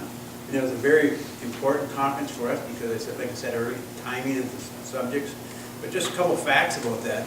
I mean, the scope of this conference, there was 1,389 registered. was 417 townships attended. And they had 103 expos, that's exhibitors there that show different things about what's going on in our township to help us out. We had 75 educational sessions that we could attend. Now, we drove down on a Monday, and we all made it, even though we had little whiteouts. Tuesday morning was from 9 to 4, and then Wednesday, they had education classes. They were from an hour and a half to an hour and a quarter, and with a half hour in between there. You go from morning to evening. We ended up on Friday at noon. We come back after the annual meeting. Like I said, it was really great. I really enjoyed it. I expected the opening speaker was Andy, what was his name? Gold. I'll never look at our township the same way anymore, because what he said, just shut your eyes and just holler out the name of your township. And what first thing that comes to your mind, so that's kind of important to you. And so everyone had to do it, but it just came out recreation and roads, you know. But it's different. It made you stop and think about it. The fire department was a good issue because it was a timely. I got to really talk to some of the older guys who were there, and they told their aspect of it, the younger guys, and exactly what we're going through, they're going through. I found out that we are in pretty good shape. Some of the ones that I attended we talked about land usage, procedure for the fire department, capital updates I attended, planning and zoning, conflict of interest, budgeting, township millage, overtime for the fire department. Then we had our annual meeting, and then we went through some of the different things that they're trying to get through the Congress and stuff like that. But I really enjoyed it. I think it was well spent, all of us to go down there, and get to meet more people. I finally got my list of townships that I asked for before, but I guess you didn't understand. I never got the right person. They were so busy down there, so it'd be a lot easier next time when we go down there. The person you got a list of all the townships by population, because that's what I wanted, because I want to seek out population from 4,000 to 12,000, so you got more in tune with what's going on. Not that the other ones don't, but I mean, I think we're ahead of some of the smaller ones, and we're doing things the right way, and so I was kind of encouraged about that. So sometimes we question, geez, we have to push so hard and stuff like that. So yes, we do. And the old fire chief that went to the supervisor, I sort of laughed at him because we go through the same thing, and all of a sudden, oh, well, that's why, yeah. But it was very good. I want to thank the president for allowing us to do that, and I think we'll get a lot of. Very happy to go. Thank you. Thanks, Pete. Lynn? I did type mine up, because I didn't know if I'd be able to talk tonight, so I can hand those down. Oops, master on the bottom. Want somebody to read it for us? No, you don't have to really read it. The one thing I thought was funny that I can't forget, and then I told a couple of you, is one of the legal breakout session that we did, where you could ask the lawyers. There were 4 of them on the stage, and then the MTA moderator, and they had a huge room. I don't know how many people it would hold, but there were 4 rows, and they probably were 100 each, and microphones in the middle. And this little lady comes up, looking kind of timid, and she says, "We have a motion on the floor, and we have a second. And the supervisor decides he doesn't want to talk about it, so he dismisses it. What do we do about that?" And the whole, they went, and you could hear the murmuring, And actually Larry Merrill was up there, that's right. And he said, "Well, you really can't do that." He kind of wanted her to elaborate. And so she kind of she said, "Well, it happens all the time. If there's some topic that he just feels like he's not going to discuss, he just says, no, we're not going to talk about that. Go to the next item." So when you were saying that we're so much farther ahead than some townships, I think our supervisor does a great job of vetting whatever it is we want to talk about. But I felt sorry for that lady, because she said, So what do we do? And there really isn't, you know, short of going to court, there's not a whole lot that that poor woman could do. I don't know if she's a trustee or a clerk or what, but that was, it seems like I pick out one thing from each conference and some silly thing sticks out. And the one last year was, we were sitting around the table talking, and the same thing. The one woman says something about your meetings, and she said, oh, we just kind of have them whenever we want. And she said, she was sitting next to you, I think. She said, what do you mean? Well, you know, sometimes we meet at the coffee shop, sometimes, yeah, at the bar, or, you know, they'll come over to our house, and, well, what do you have, like, every Tuesday night? No, just whenever we meet. Do you post it? No, we don't post anything. It's like, oh my gosh. It's unbelievable. It is pretty funny. So anyway, I did my recommendations and comments from this rather than say which ones I attended and how good they were, because they were all awesome. But I came back with different topics and suggestions and just comments for Planning Commission and Jason, and then for the board and Randy. And, you know, if we can talk about this at some point later, you know, you've all got a copy, you can read it. If you don't want to talk about it, that's all right, but just the training, I think, is an important thing. We need to really involve the Planning Commission in some of the MTA stuff, whether it's on the road or in Escanaba or at the Academy. I've done a few planning ones at the Academy. They really need to be doing part of that. And maybe they pick, you know, one member each year, because there's only 5, and I'm one of them, so that makes 4.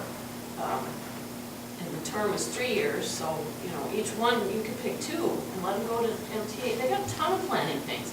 I was so glad that Clerk Rotari got to go this year, because I see all that, the clerk meetings and the election stuff, and I think, geez, I wish Randy was here. He's missing all this. Now, how can you bring back packets? It doesn't have the same impact. I'm sure you picked out tons of information. So training, I think that's important, and transferring information between us with board minutes and packets. We need to have that be more consistent. And I've spoken before about us having a calendar of meetings and talking to, the Planning Commission, we meet with them at least once a year. Should be maybe even twice a year. And different groups, the rec committee, the business association. I think we should be involved with the schools at least once a year. Bring the academy in and talk to them for 15 minutes in a forum discussion. Just see how we can help each other. What are you dealing with? What are your problems? You know, I think that's important because they're a part of our community. And I'd really like to see our mission statement somewhere in here, because it's just a small phrase. And I was thinking maybe behind Dennis, underneath the screen, and just, you know, put it in italics, and because I think the public needs to see that too, what it is, besides on the stationery. I'm glad it's there. And those are the main things, and I'd really like to have somebody, or all of us, or however we do it, do that, meet the legislator. I think we did have a little bit of an impact talking about the big box stores with Senator Casperson last year. And if we had more time, you know, we could have spent more time with representative people too. I think that's important, and that was one of the things they recommended too.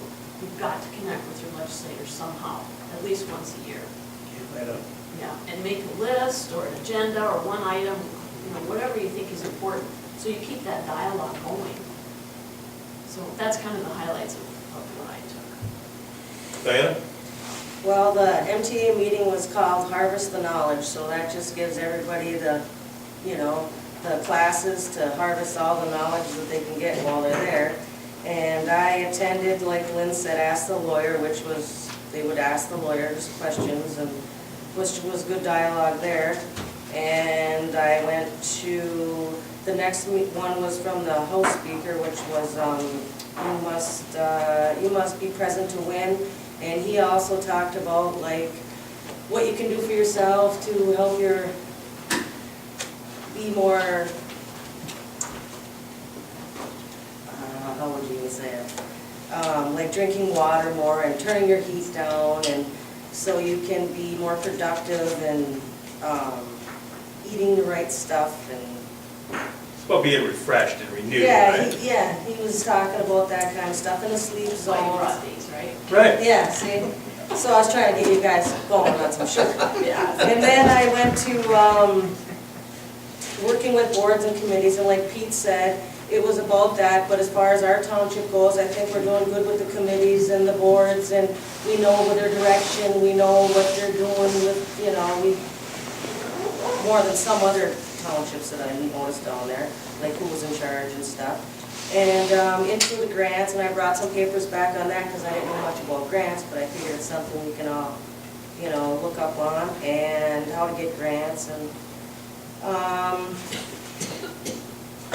what else did I do?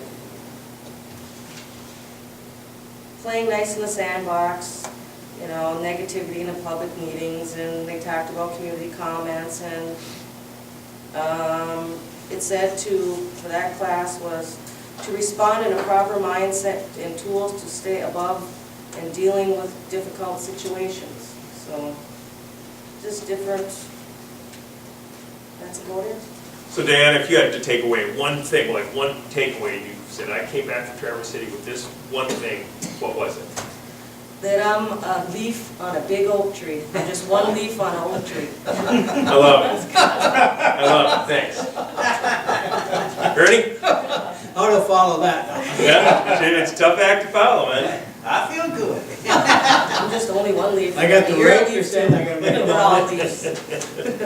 Oh, I went to a number of them that, overall, I think every one of them I've been to, you go down there, you never know what to expect. There's always things coming up that you don't expect that you're gonna see and hear, that you can bring back for benefit for the township and that, what's going on in that.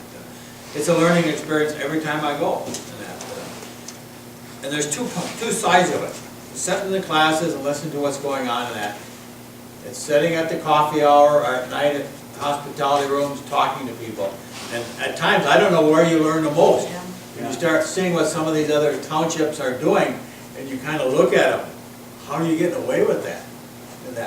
And then some of them are doing some things that you never even thought of in that. And it's very interesting in that. It's a networking as to what's going on down there in that.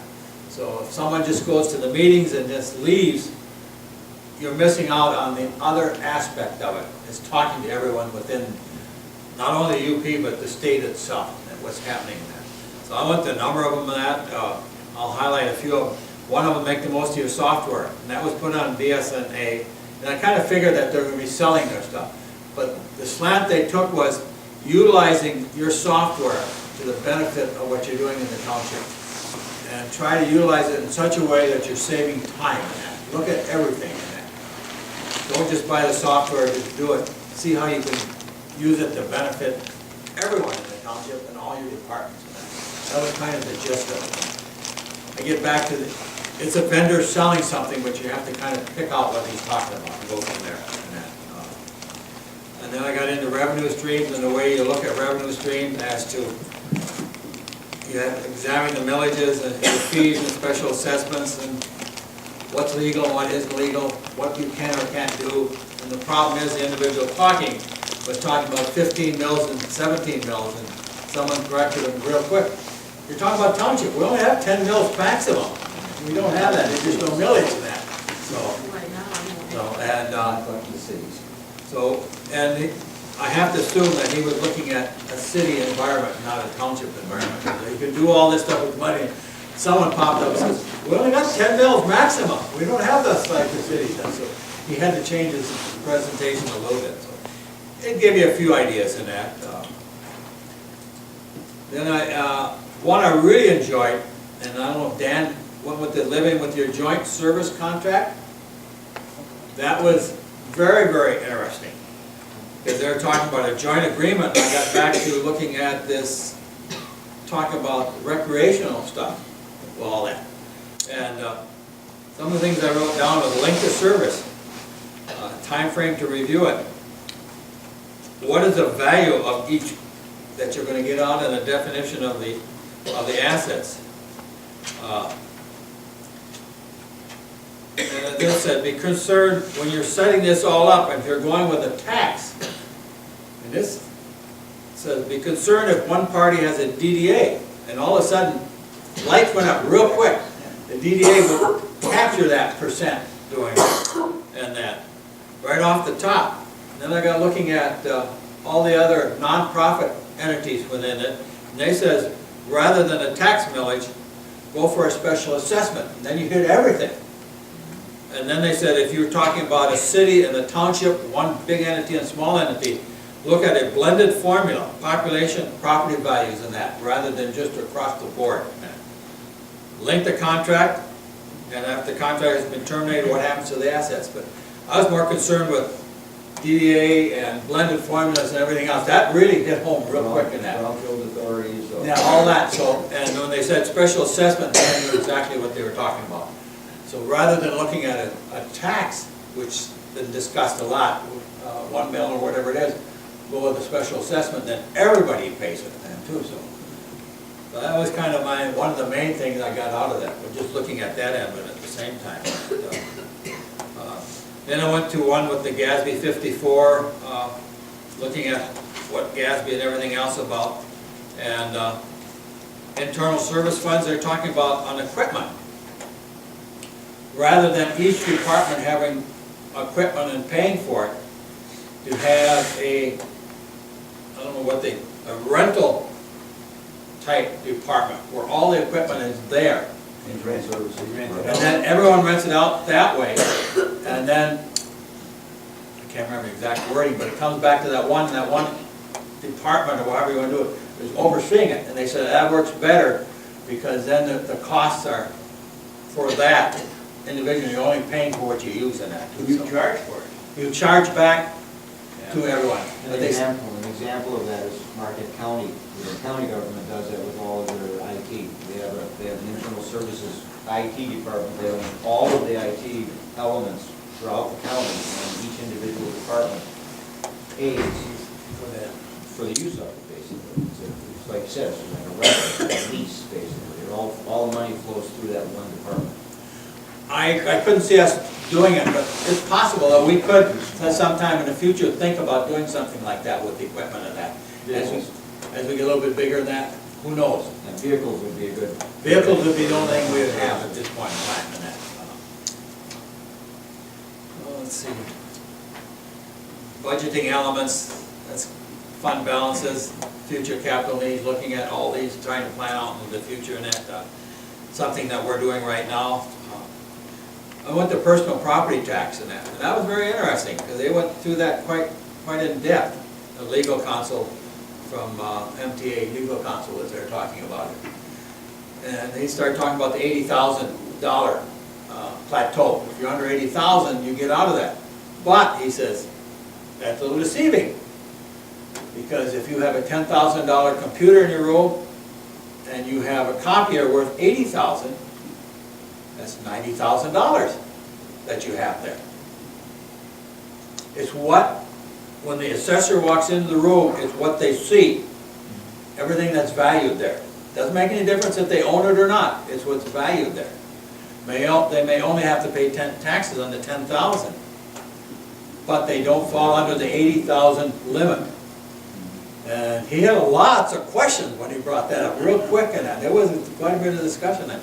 He had to go through it. So that was very interesting at that point in time, that when an assessor walks into the room and looks, everything that the assessor sees is taxable. So I talked to our assessor Dulcie in that, and she's more or less aware of that. I've got some literature on my shoulder, but I was very interested in that end of it, because I always thought under $80,000 or less, I can't collect any money on it. All of a sudden, it's not that way anymore. So It was Rob Thole who put that on, and we had an overflow crowd in that one. Yes, were you there? Yep. So you heard the same thing I did. Yep. You must have been sitting in the back of the room then. Always. Always. And I went to the last one on Thursday, how state policymakers want to change local government and that. My personal opinion, I could have found something else to go to real quick in that. So I just didn't feel it was worthwhile because you got 5 minutes left to ask questions, and one individual took 4.5 minutes of it, so it was gone. That's kind of the nutshell of some of the things I went to. I think overall it was very well. I got some handouts, but they're all online now too. So. Okay, thanks, Ernie. Clerk Terry.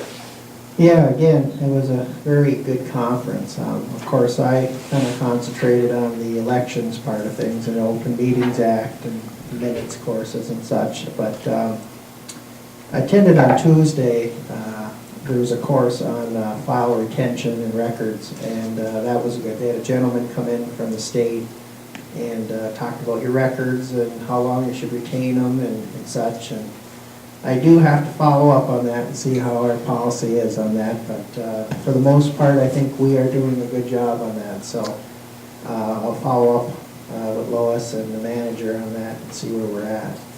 The next meeting I made it to on Tuesday was about meeting minutes, and there's a few things that I'll say from that meeting. The meeting minutes in general just have to reflect the actions of the meeting. I write our minutes a little bit more than I should, but I think, and it's each clerk's prerogative to do that. Only problem by doing that is if the more narrative you get, the more chance of getting into an argument with someone about the flavor of the moment. So basically, I try to do that in a fine line, and hopefully we're okay. And on meeting minutes approvals, and I didn't know this, and I bring this back to us, is once we approve the previous minutes of the meeting, you get one shot. That's it. If they're wrong beyond that, they're approved and they are in the book as they are. So we only get one chance to approve the previous meeting minutes, and that's it. So that's a pretty big concern that we have to make sure we get it right when we do approve them, because that's your only chance to do it. And then the next course I attended was on FOIA and Open Act, and I know everyone's been drilled with everything on all that sort of stuff, but again, I'll drive it home as Supervisor Alimata keeps telling us occasionally is don't hit reply all on emails. That'll get us into trouble very fast. Make sure when you're doing business, you're doing it with your township email, township computer. If you do business on anything other than that, it is subject possibly to FOIA, and you might have to turn it over if there's a complaint. So just be careful with that. And then the second day, I attended the conflict of interest with Pete was there, and we do a very good job with that. But just basically, you know, they drilled us in different situations, what would be a conflict, what isn't. Like they did have some examples on the handouts, and we'll make sure that the board members get that. But we're not in conflict, so that's good. In the next session I did was the election update, which was a big session on that second day. And all I can say is the legislator is still changing and churning and wanting to make different changes in the elections. And they want to make it easier for people to register. Basically, they want to do it online now. And down the road, they're looking at absentee ballots. Has to have reasons right now why you get one. Down the road, they're looking for a no reason absentee. So that's going to be something big coming down the road. Then they're talking about changing our voting machines also to a different type of voting machine. So there's lots of updates that will be coming, not so much this year, but in 2015, I think they're going to try to implement some of them before the election of 2016 or 2017. So I'm looking, 3 to 5 years out, we have a lot on the horizon on election updates too. So I'll try to keep up with that and bring that back when I find out.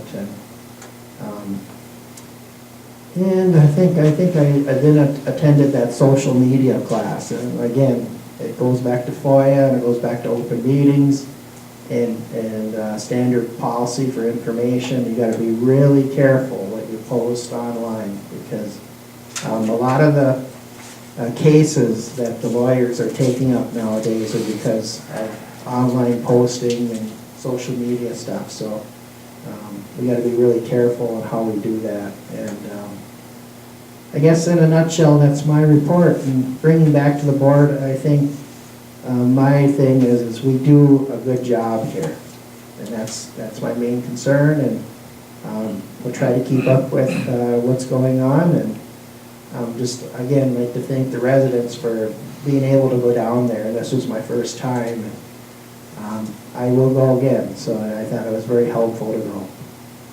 Thanks, Randy. Manager Gerard? Well. Surprised you, didn't I? Yeah, you did. I was there in kind of a dual capacity this year. For the first time, I was actually working with MTA, performing sergeant at arms functions for some of the programs and attending others. One of the biggest disappointments that I had was, as Trustee Pompo mentioned, the lack of attention paid to the big box issue.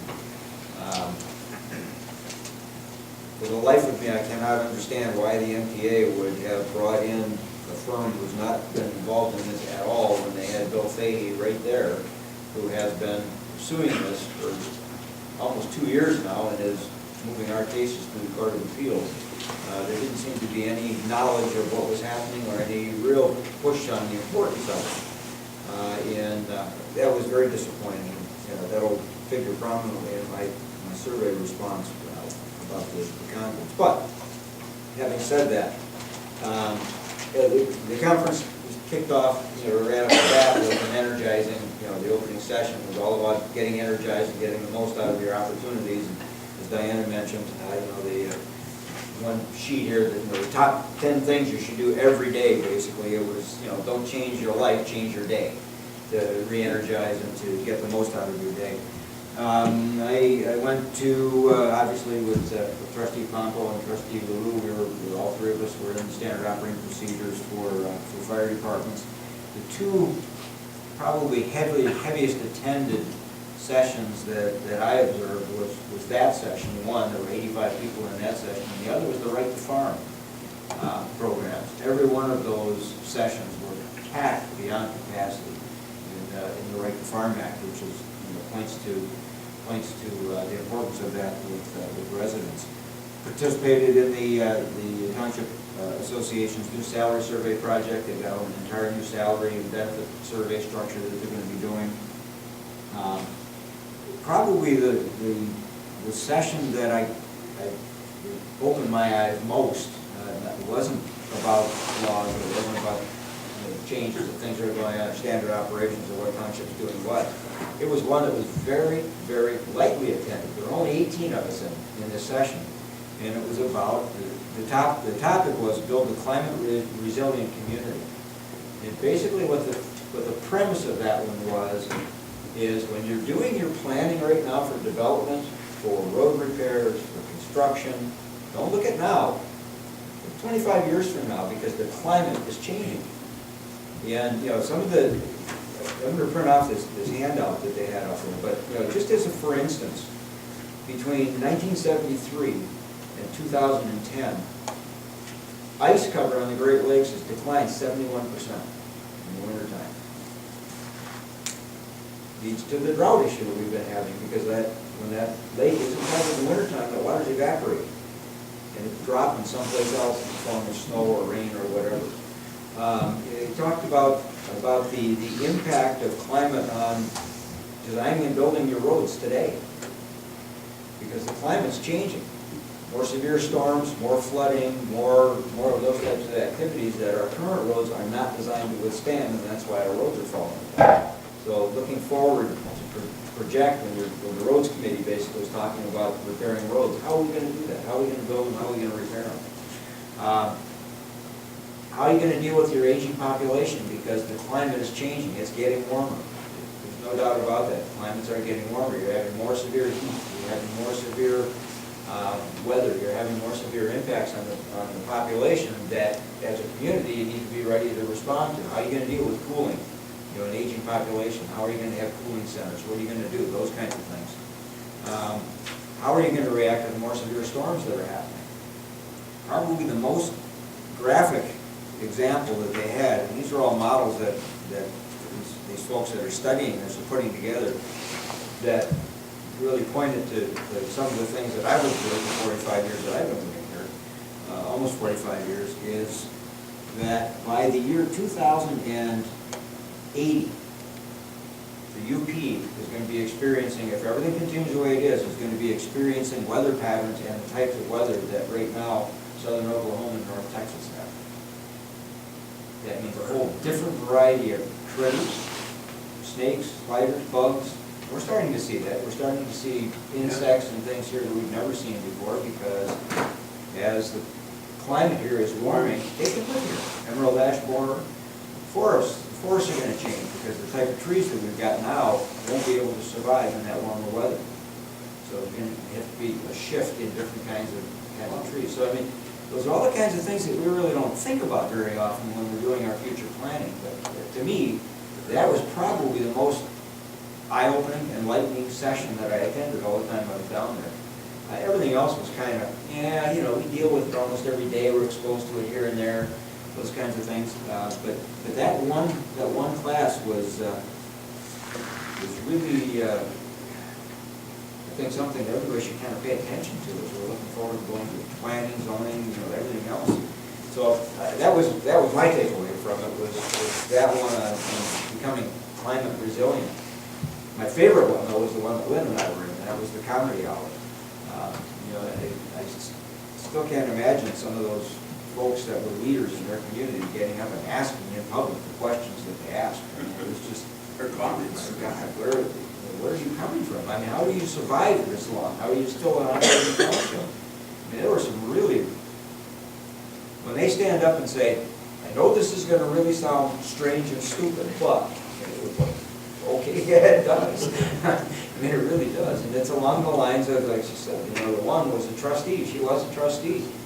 And it was a general law township, 5 board members, small township, don't have staff. Supervisor basically just decided, no, we're not talking about that.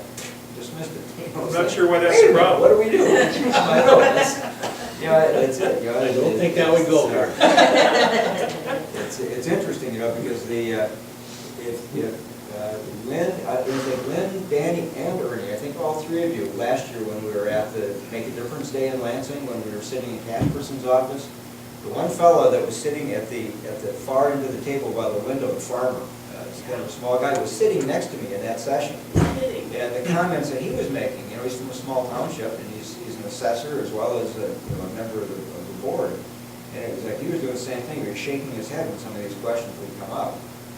You know, it was just, it makes you scratch your head about, yeah, well, we meet occasionally. Do you ever post a meeting? Man, post. No, we don't post meetings. You know, public comment? We don't have any public comment.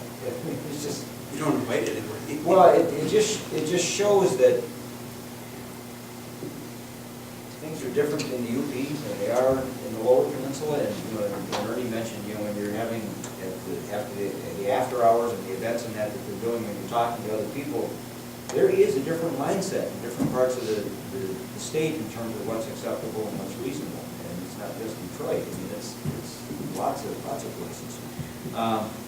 We do have, as a result, I spent some time in the where all the vendors were. Expo. We do have one of the lighting vendors coming to meet with us tomorrow. Carrier and Gamble, basically. They've done work in the city before. They're going to be up here in the UP, so they're here this week. And, so they're going to come and talk with Jason and I tomorrow about some of our lighting issues at Lions Field, with potential options for lighting and Village, talk about LED versus other types of lighting, solar type power, and all those kinds of things. So, but our objective is to start talking to some of these people, so for 2015, when we're dealing with our CIP, we can start building some of that stuff into how we're gonna light our parks, how are we gonna light Trailhead number 9, Schwimmer, when we don't have power there. I mean, do we have to run power there, or there are other alternatives? That's what we're gonna start talking to some of these people about on those things. But, let's see what else. It is May 1st is the Make a Difference Day. That's when that's going to be happening. But all in all, I thought it was really, I think it was valuable to have the entire board there, not just from the standpoint of the classes and the things that we attended during the day, but in the evenings we were able to get together in kind of a social format and not board member to staff or anything like that, just flipping frogs and just relaxing a little bit. So, it was pretty much all day long from first thing in the morning until 10, 11 o'clock at night. That we were all engaged in various things, so it was money well spent, I think. Thanks, Randy. One comment Randy made about the climate change. If you notice on the way down, when you go through these towns, like in UP, you used to have a lot of snow machines in the motels. This year, because they have more snow downstate, we don't have the snowmobiles up here. Right. Yeah, So weather that's patterns are shifting south. Yeah, so I just, Yeah, funny. Yeah, I mean, my comments on the whole thing, I always knowledge is a good thing when used appropriately. But you do find out that a lot of the stuff when you're in these things with the MTA, you get to see people from all kinds of walks of life. You get to see folks from small townships. They might have 100 residents, and then you might be talking to somebody who has 25,000 residents in their township that you're in a group with. So because of that, the folks who are being the facilitators for all the various classes speak to a broad range. They'll talk in broad policy. You have to be careful when they're talking about, is that a general law township or a charter township? Sometimes the rules are different. But it's about getting a broad-based knowledge. So when you attend a lot of these, it's kind of that 1,000-foot view, and then you want to dive deeper, then you should dive deeper. And I think, we go in there and we get some great information. We take great notes, and we meet folks. And I think, from my standpoint, I went to a variety of it. The personal property tax reform was interesting, but again, there were things about taxes that we should have been talking about on the big box end of it. And that's a big hot button issue with me and with this township, clearly. But I talked about my frustration, and I let the folks with the MTA, Larry Merrill and Judy Allen, know that I thought they missed an opportunity. And I understand that there's some politics in play here, that they don't want to go against the governor, and you're trying to walk a fine line because you need his support in other areas, so you don't want to come down too hard. But this is such a huge impact across the state, not just in townships, but it does hurt townships because we are capped at 10 mills, and our revenue streams are under attack. And here you had a golden opportunity, and the folks who taught that class, two very capable attorneys, I'm sure, but not involved. I mean, and they do work with the tax tribunal, but they're not involved in the big box cases. So when it came time to it, they're talking about, they put up 12 big box rulings up there from the tax tribunal, and they say, what this really highlights is that the most important thing for you to do is you really have to be careful on how you choose your appraiser, who's going to do your appraisals for you in your big box.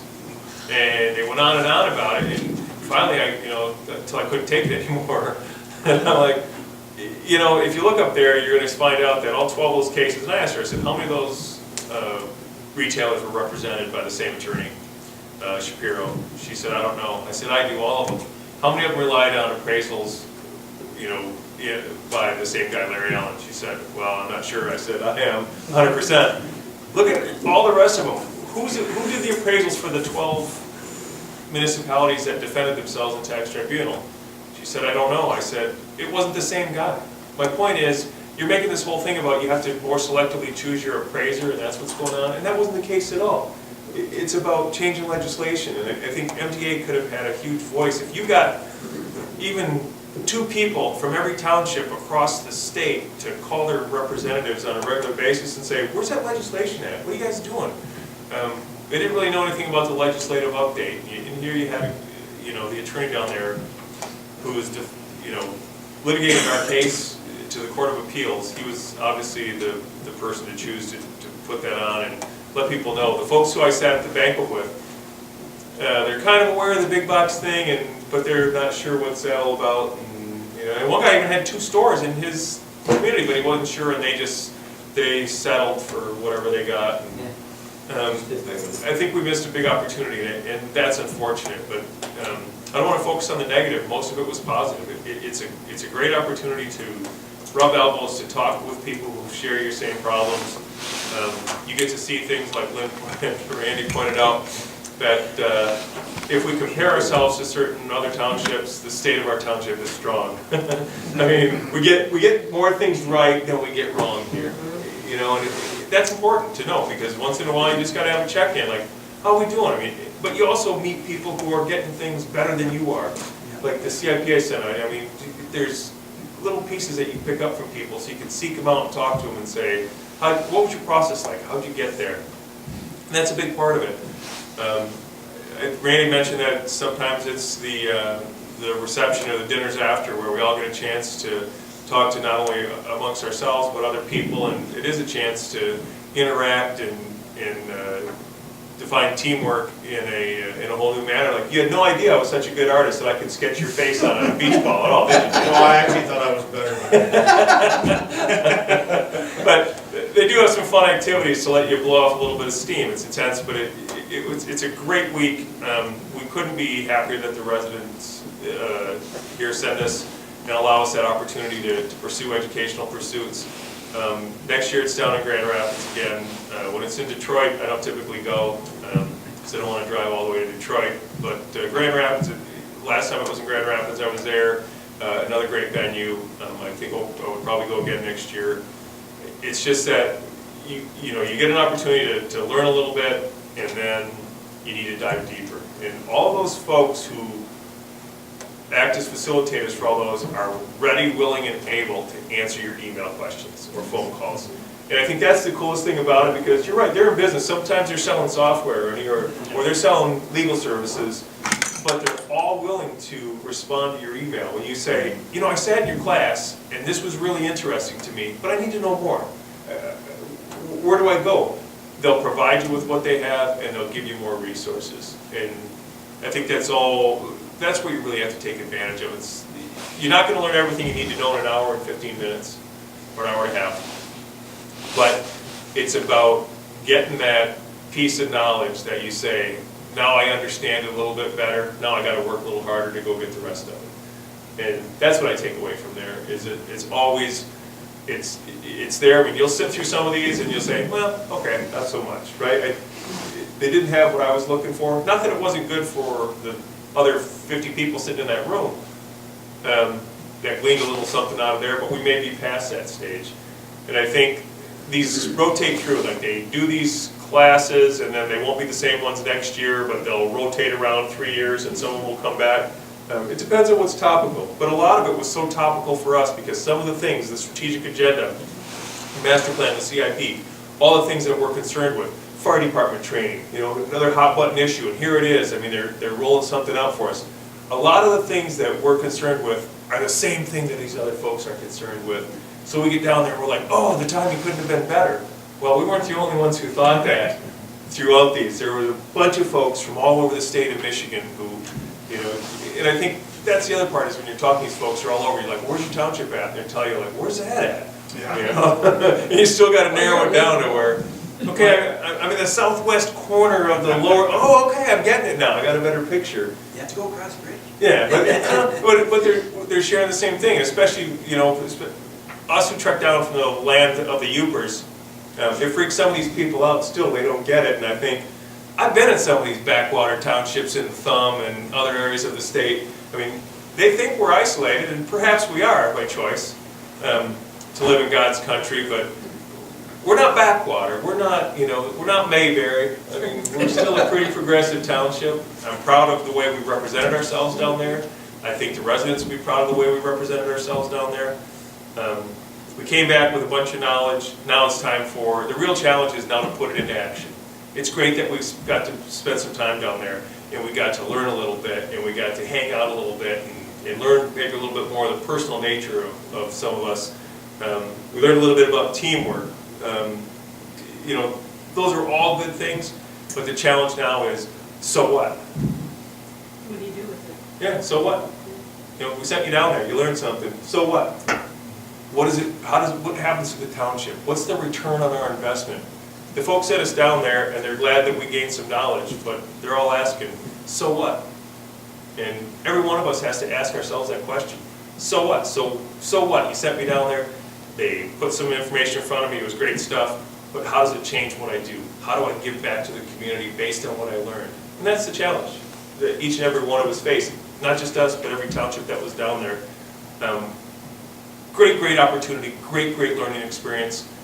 I can't wait to see where we go from here, but you heard, everybody took a little bit different spin out of what they saw there, because we're not all going to the same classes, and we're not all coming from the same place. And I think that whole group of knowledge, which makes us stronger, makes us better. And don't be afraid to refer back as we move forward from here to, that's what I learned when we were at the MTA conference, because that lets the residents know, so what? What happened? How do we change what we do? All right? I'll get off my soapbox now. One thing, I think what was interesting about this whole thing is it's the first time in Michigan Township Association conference history we actually had the conference in a township. Acme Township, not Acme is. Acme Township, now I know where Acme Good Township. observation. Yeah, actually, that's a good point.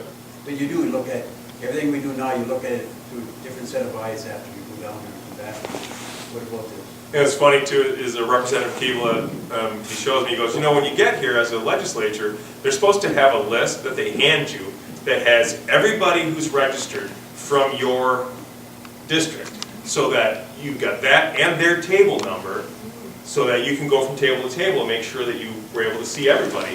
He said, here's my list, because he texted me and said, what table are you at? And of course, I never looked at my phone until almost, the banquet, the dinner thing, and I finally stepped out into the hallway, and I checked my phone, and I'm like, oh crap, so then I caught him, but it was good. But he said, here's my list. It had like 6 people on it. He said, there's 31 people in my district down here at this meeting, in this banquet somewhere.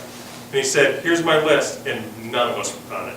Yeah, he came to our table. Come to our table. Yeah. And he said, I'm sorry, I didn't know you were here. I would have been here, I would have talked to you, And same thing with Tom Casperson. So I ended up get as much time as I needed in the hall with him anyway, and a lot about the big box stores and the truck routing, of course. And some other things that are going on in Lansing that affect us. I think it's always a good opportunity to talk to those guys.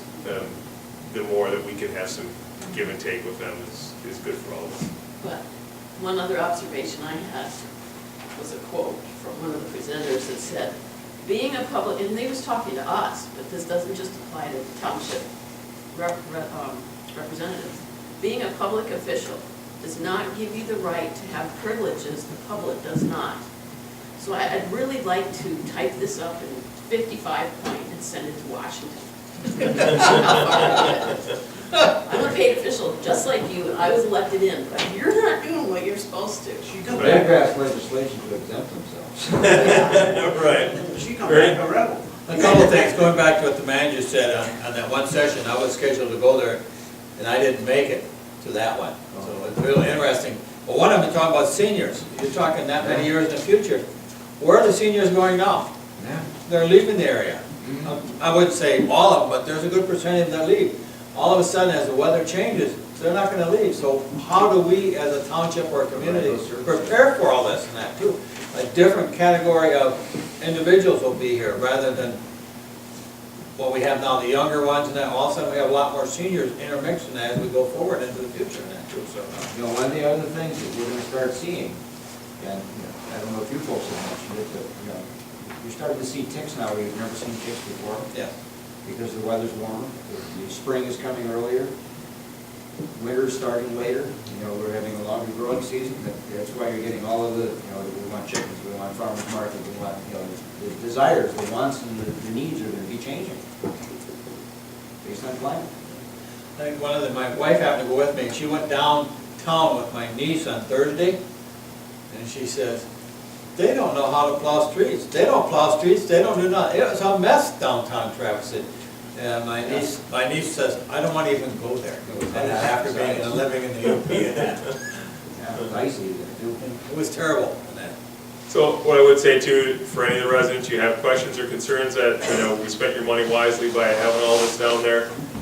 We were one of the privileged townships that were able to have our whole board in attendance for a change. It doesn't happen with a lot of frequency. And it's a lot, most people are working and schedules and things like that. You have to use vacation time to get down there. And so it's tough, but you got any questions for us, please give us a shout, send us an email, call us. Any member up here, including Manager Gerard, would be happy to answer any questions you may have about why we think the MTA conference is so And one real quick, not to belabor this, but the funny thing, one of the women that we're seeing for our luncheon, and was talking to, and she was the only board member, and she said, I can't get my board. Yeah. That was, That- a lot of them said I read that. that from quite a few. Yeah, a lot of them said that. There was a lot of comments when you asked them that, and I'm the only one that goes. No one else wants to go, they think it's useless. The MTA doesn't do anything for them. And I said, you have to look what they're offering and take advantage of it. But Absolutely. you get out what you put in. But the comment when they say something, somebody say, oh. Oh, we don't, we're in trouble. I'm glad we're not. If there's nothing else, we'll move on. If there's any public comment this evening? Seeing none, I will close public comment. There isn't a second forum discussion either. Additional comments from board members? Pete? One thing about the rubbish pickup, it's tomorrow, Yes, all right? From at the old site. At noon to 6 at the old site across from the old township hall. And then so every first Wednesday, we are still having it there. Is it? It is this time, hopefully, Yep. for the Next next summer. summer, it'll be at our, Yeah. at our new location, for the next pickup, which would be the March pickup, first Wednesday in March. What the holdup is right now is the piece of property we're looking at, we're just trying to get it a little bigger, and we don't have the easement done yet. Okay. Ernie? Okay, I have two things. One, I should have brought up when the fire chief, when I was, one of the board members from Paul Township. You had a fire call down in Paul Township, and they really thought the fire department did an excellent job. And I paraphrase her, you almost beat our fire department Yeah. there, and they're right across the road from where it was at. Yep. I told her to send a thank you note to the fire chief. So she was very pleased with what was happening at that point in time. And I think the last one I'm saving is February 14th is the last day you can pay your taxes without being penalized. So Happy Valentine's. it's a good Valentine's. But on the 17th, we will start penalizing you. So pay yours by the 14th of this And month. the penalty is percentage. It's 3%. 3%. 3% in that. Now, if you don't pay it there and you choose not to pay it, and you go through the whole month of February and you get into March where we turn it over to the treasurer and accounting, It's an additional fee. every month it goes up. So it's big dollars. So your best bet is to try and get the dollars to pay on the 14th. Okay. Anything else? Don't wait till the 14th to write your check. And mail it. Right, Because postmarks it's gotta did be not count. It's got to be received by the 14th. Yes. If there's nothing else, the last thing I have to add is that the rec committee asked me to let everybody know that the updated rec plan is available and will be available for comment until March 4th, I believe. Correct. So they're looking for folks to review the rec plan update and provide comment. It's pretty comprehensive. I believe it will be uploaded so that you can get to it on our website. We'll have copies available here. But if you're interested in recreational aspects of Marquette Charter Township, please, please, please provide your feedback to any board member, recreation committee member, before March 4th comment period closes, when it will be adopted. So And this will be the plan in place for the next 5 years. the time to act would be now. If there's no other board member comment, we will close, and I'm looking for one last. Motion to Motion. Second. Yeah. He's ready to go already.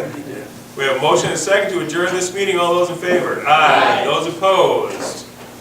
This motion passes. This meeting is adjourned.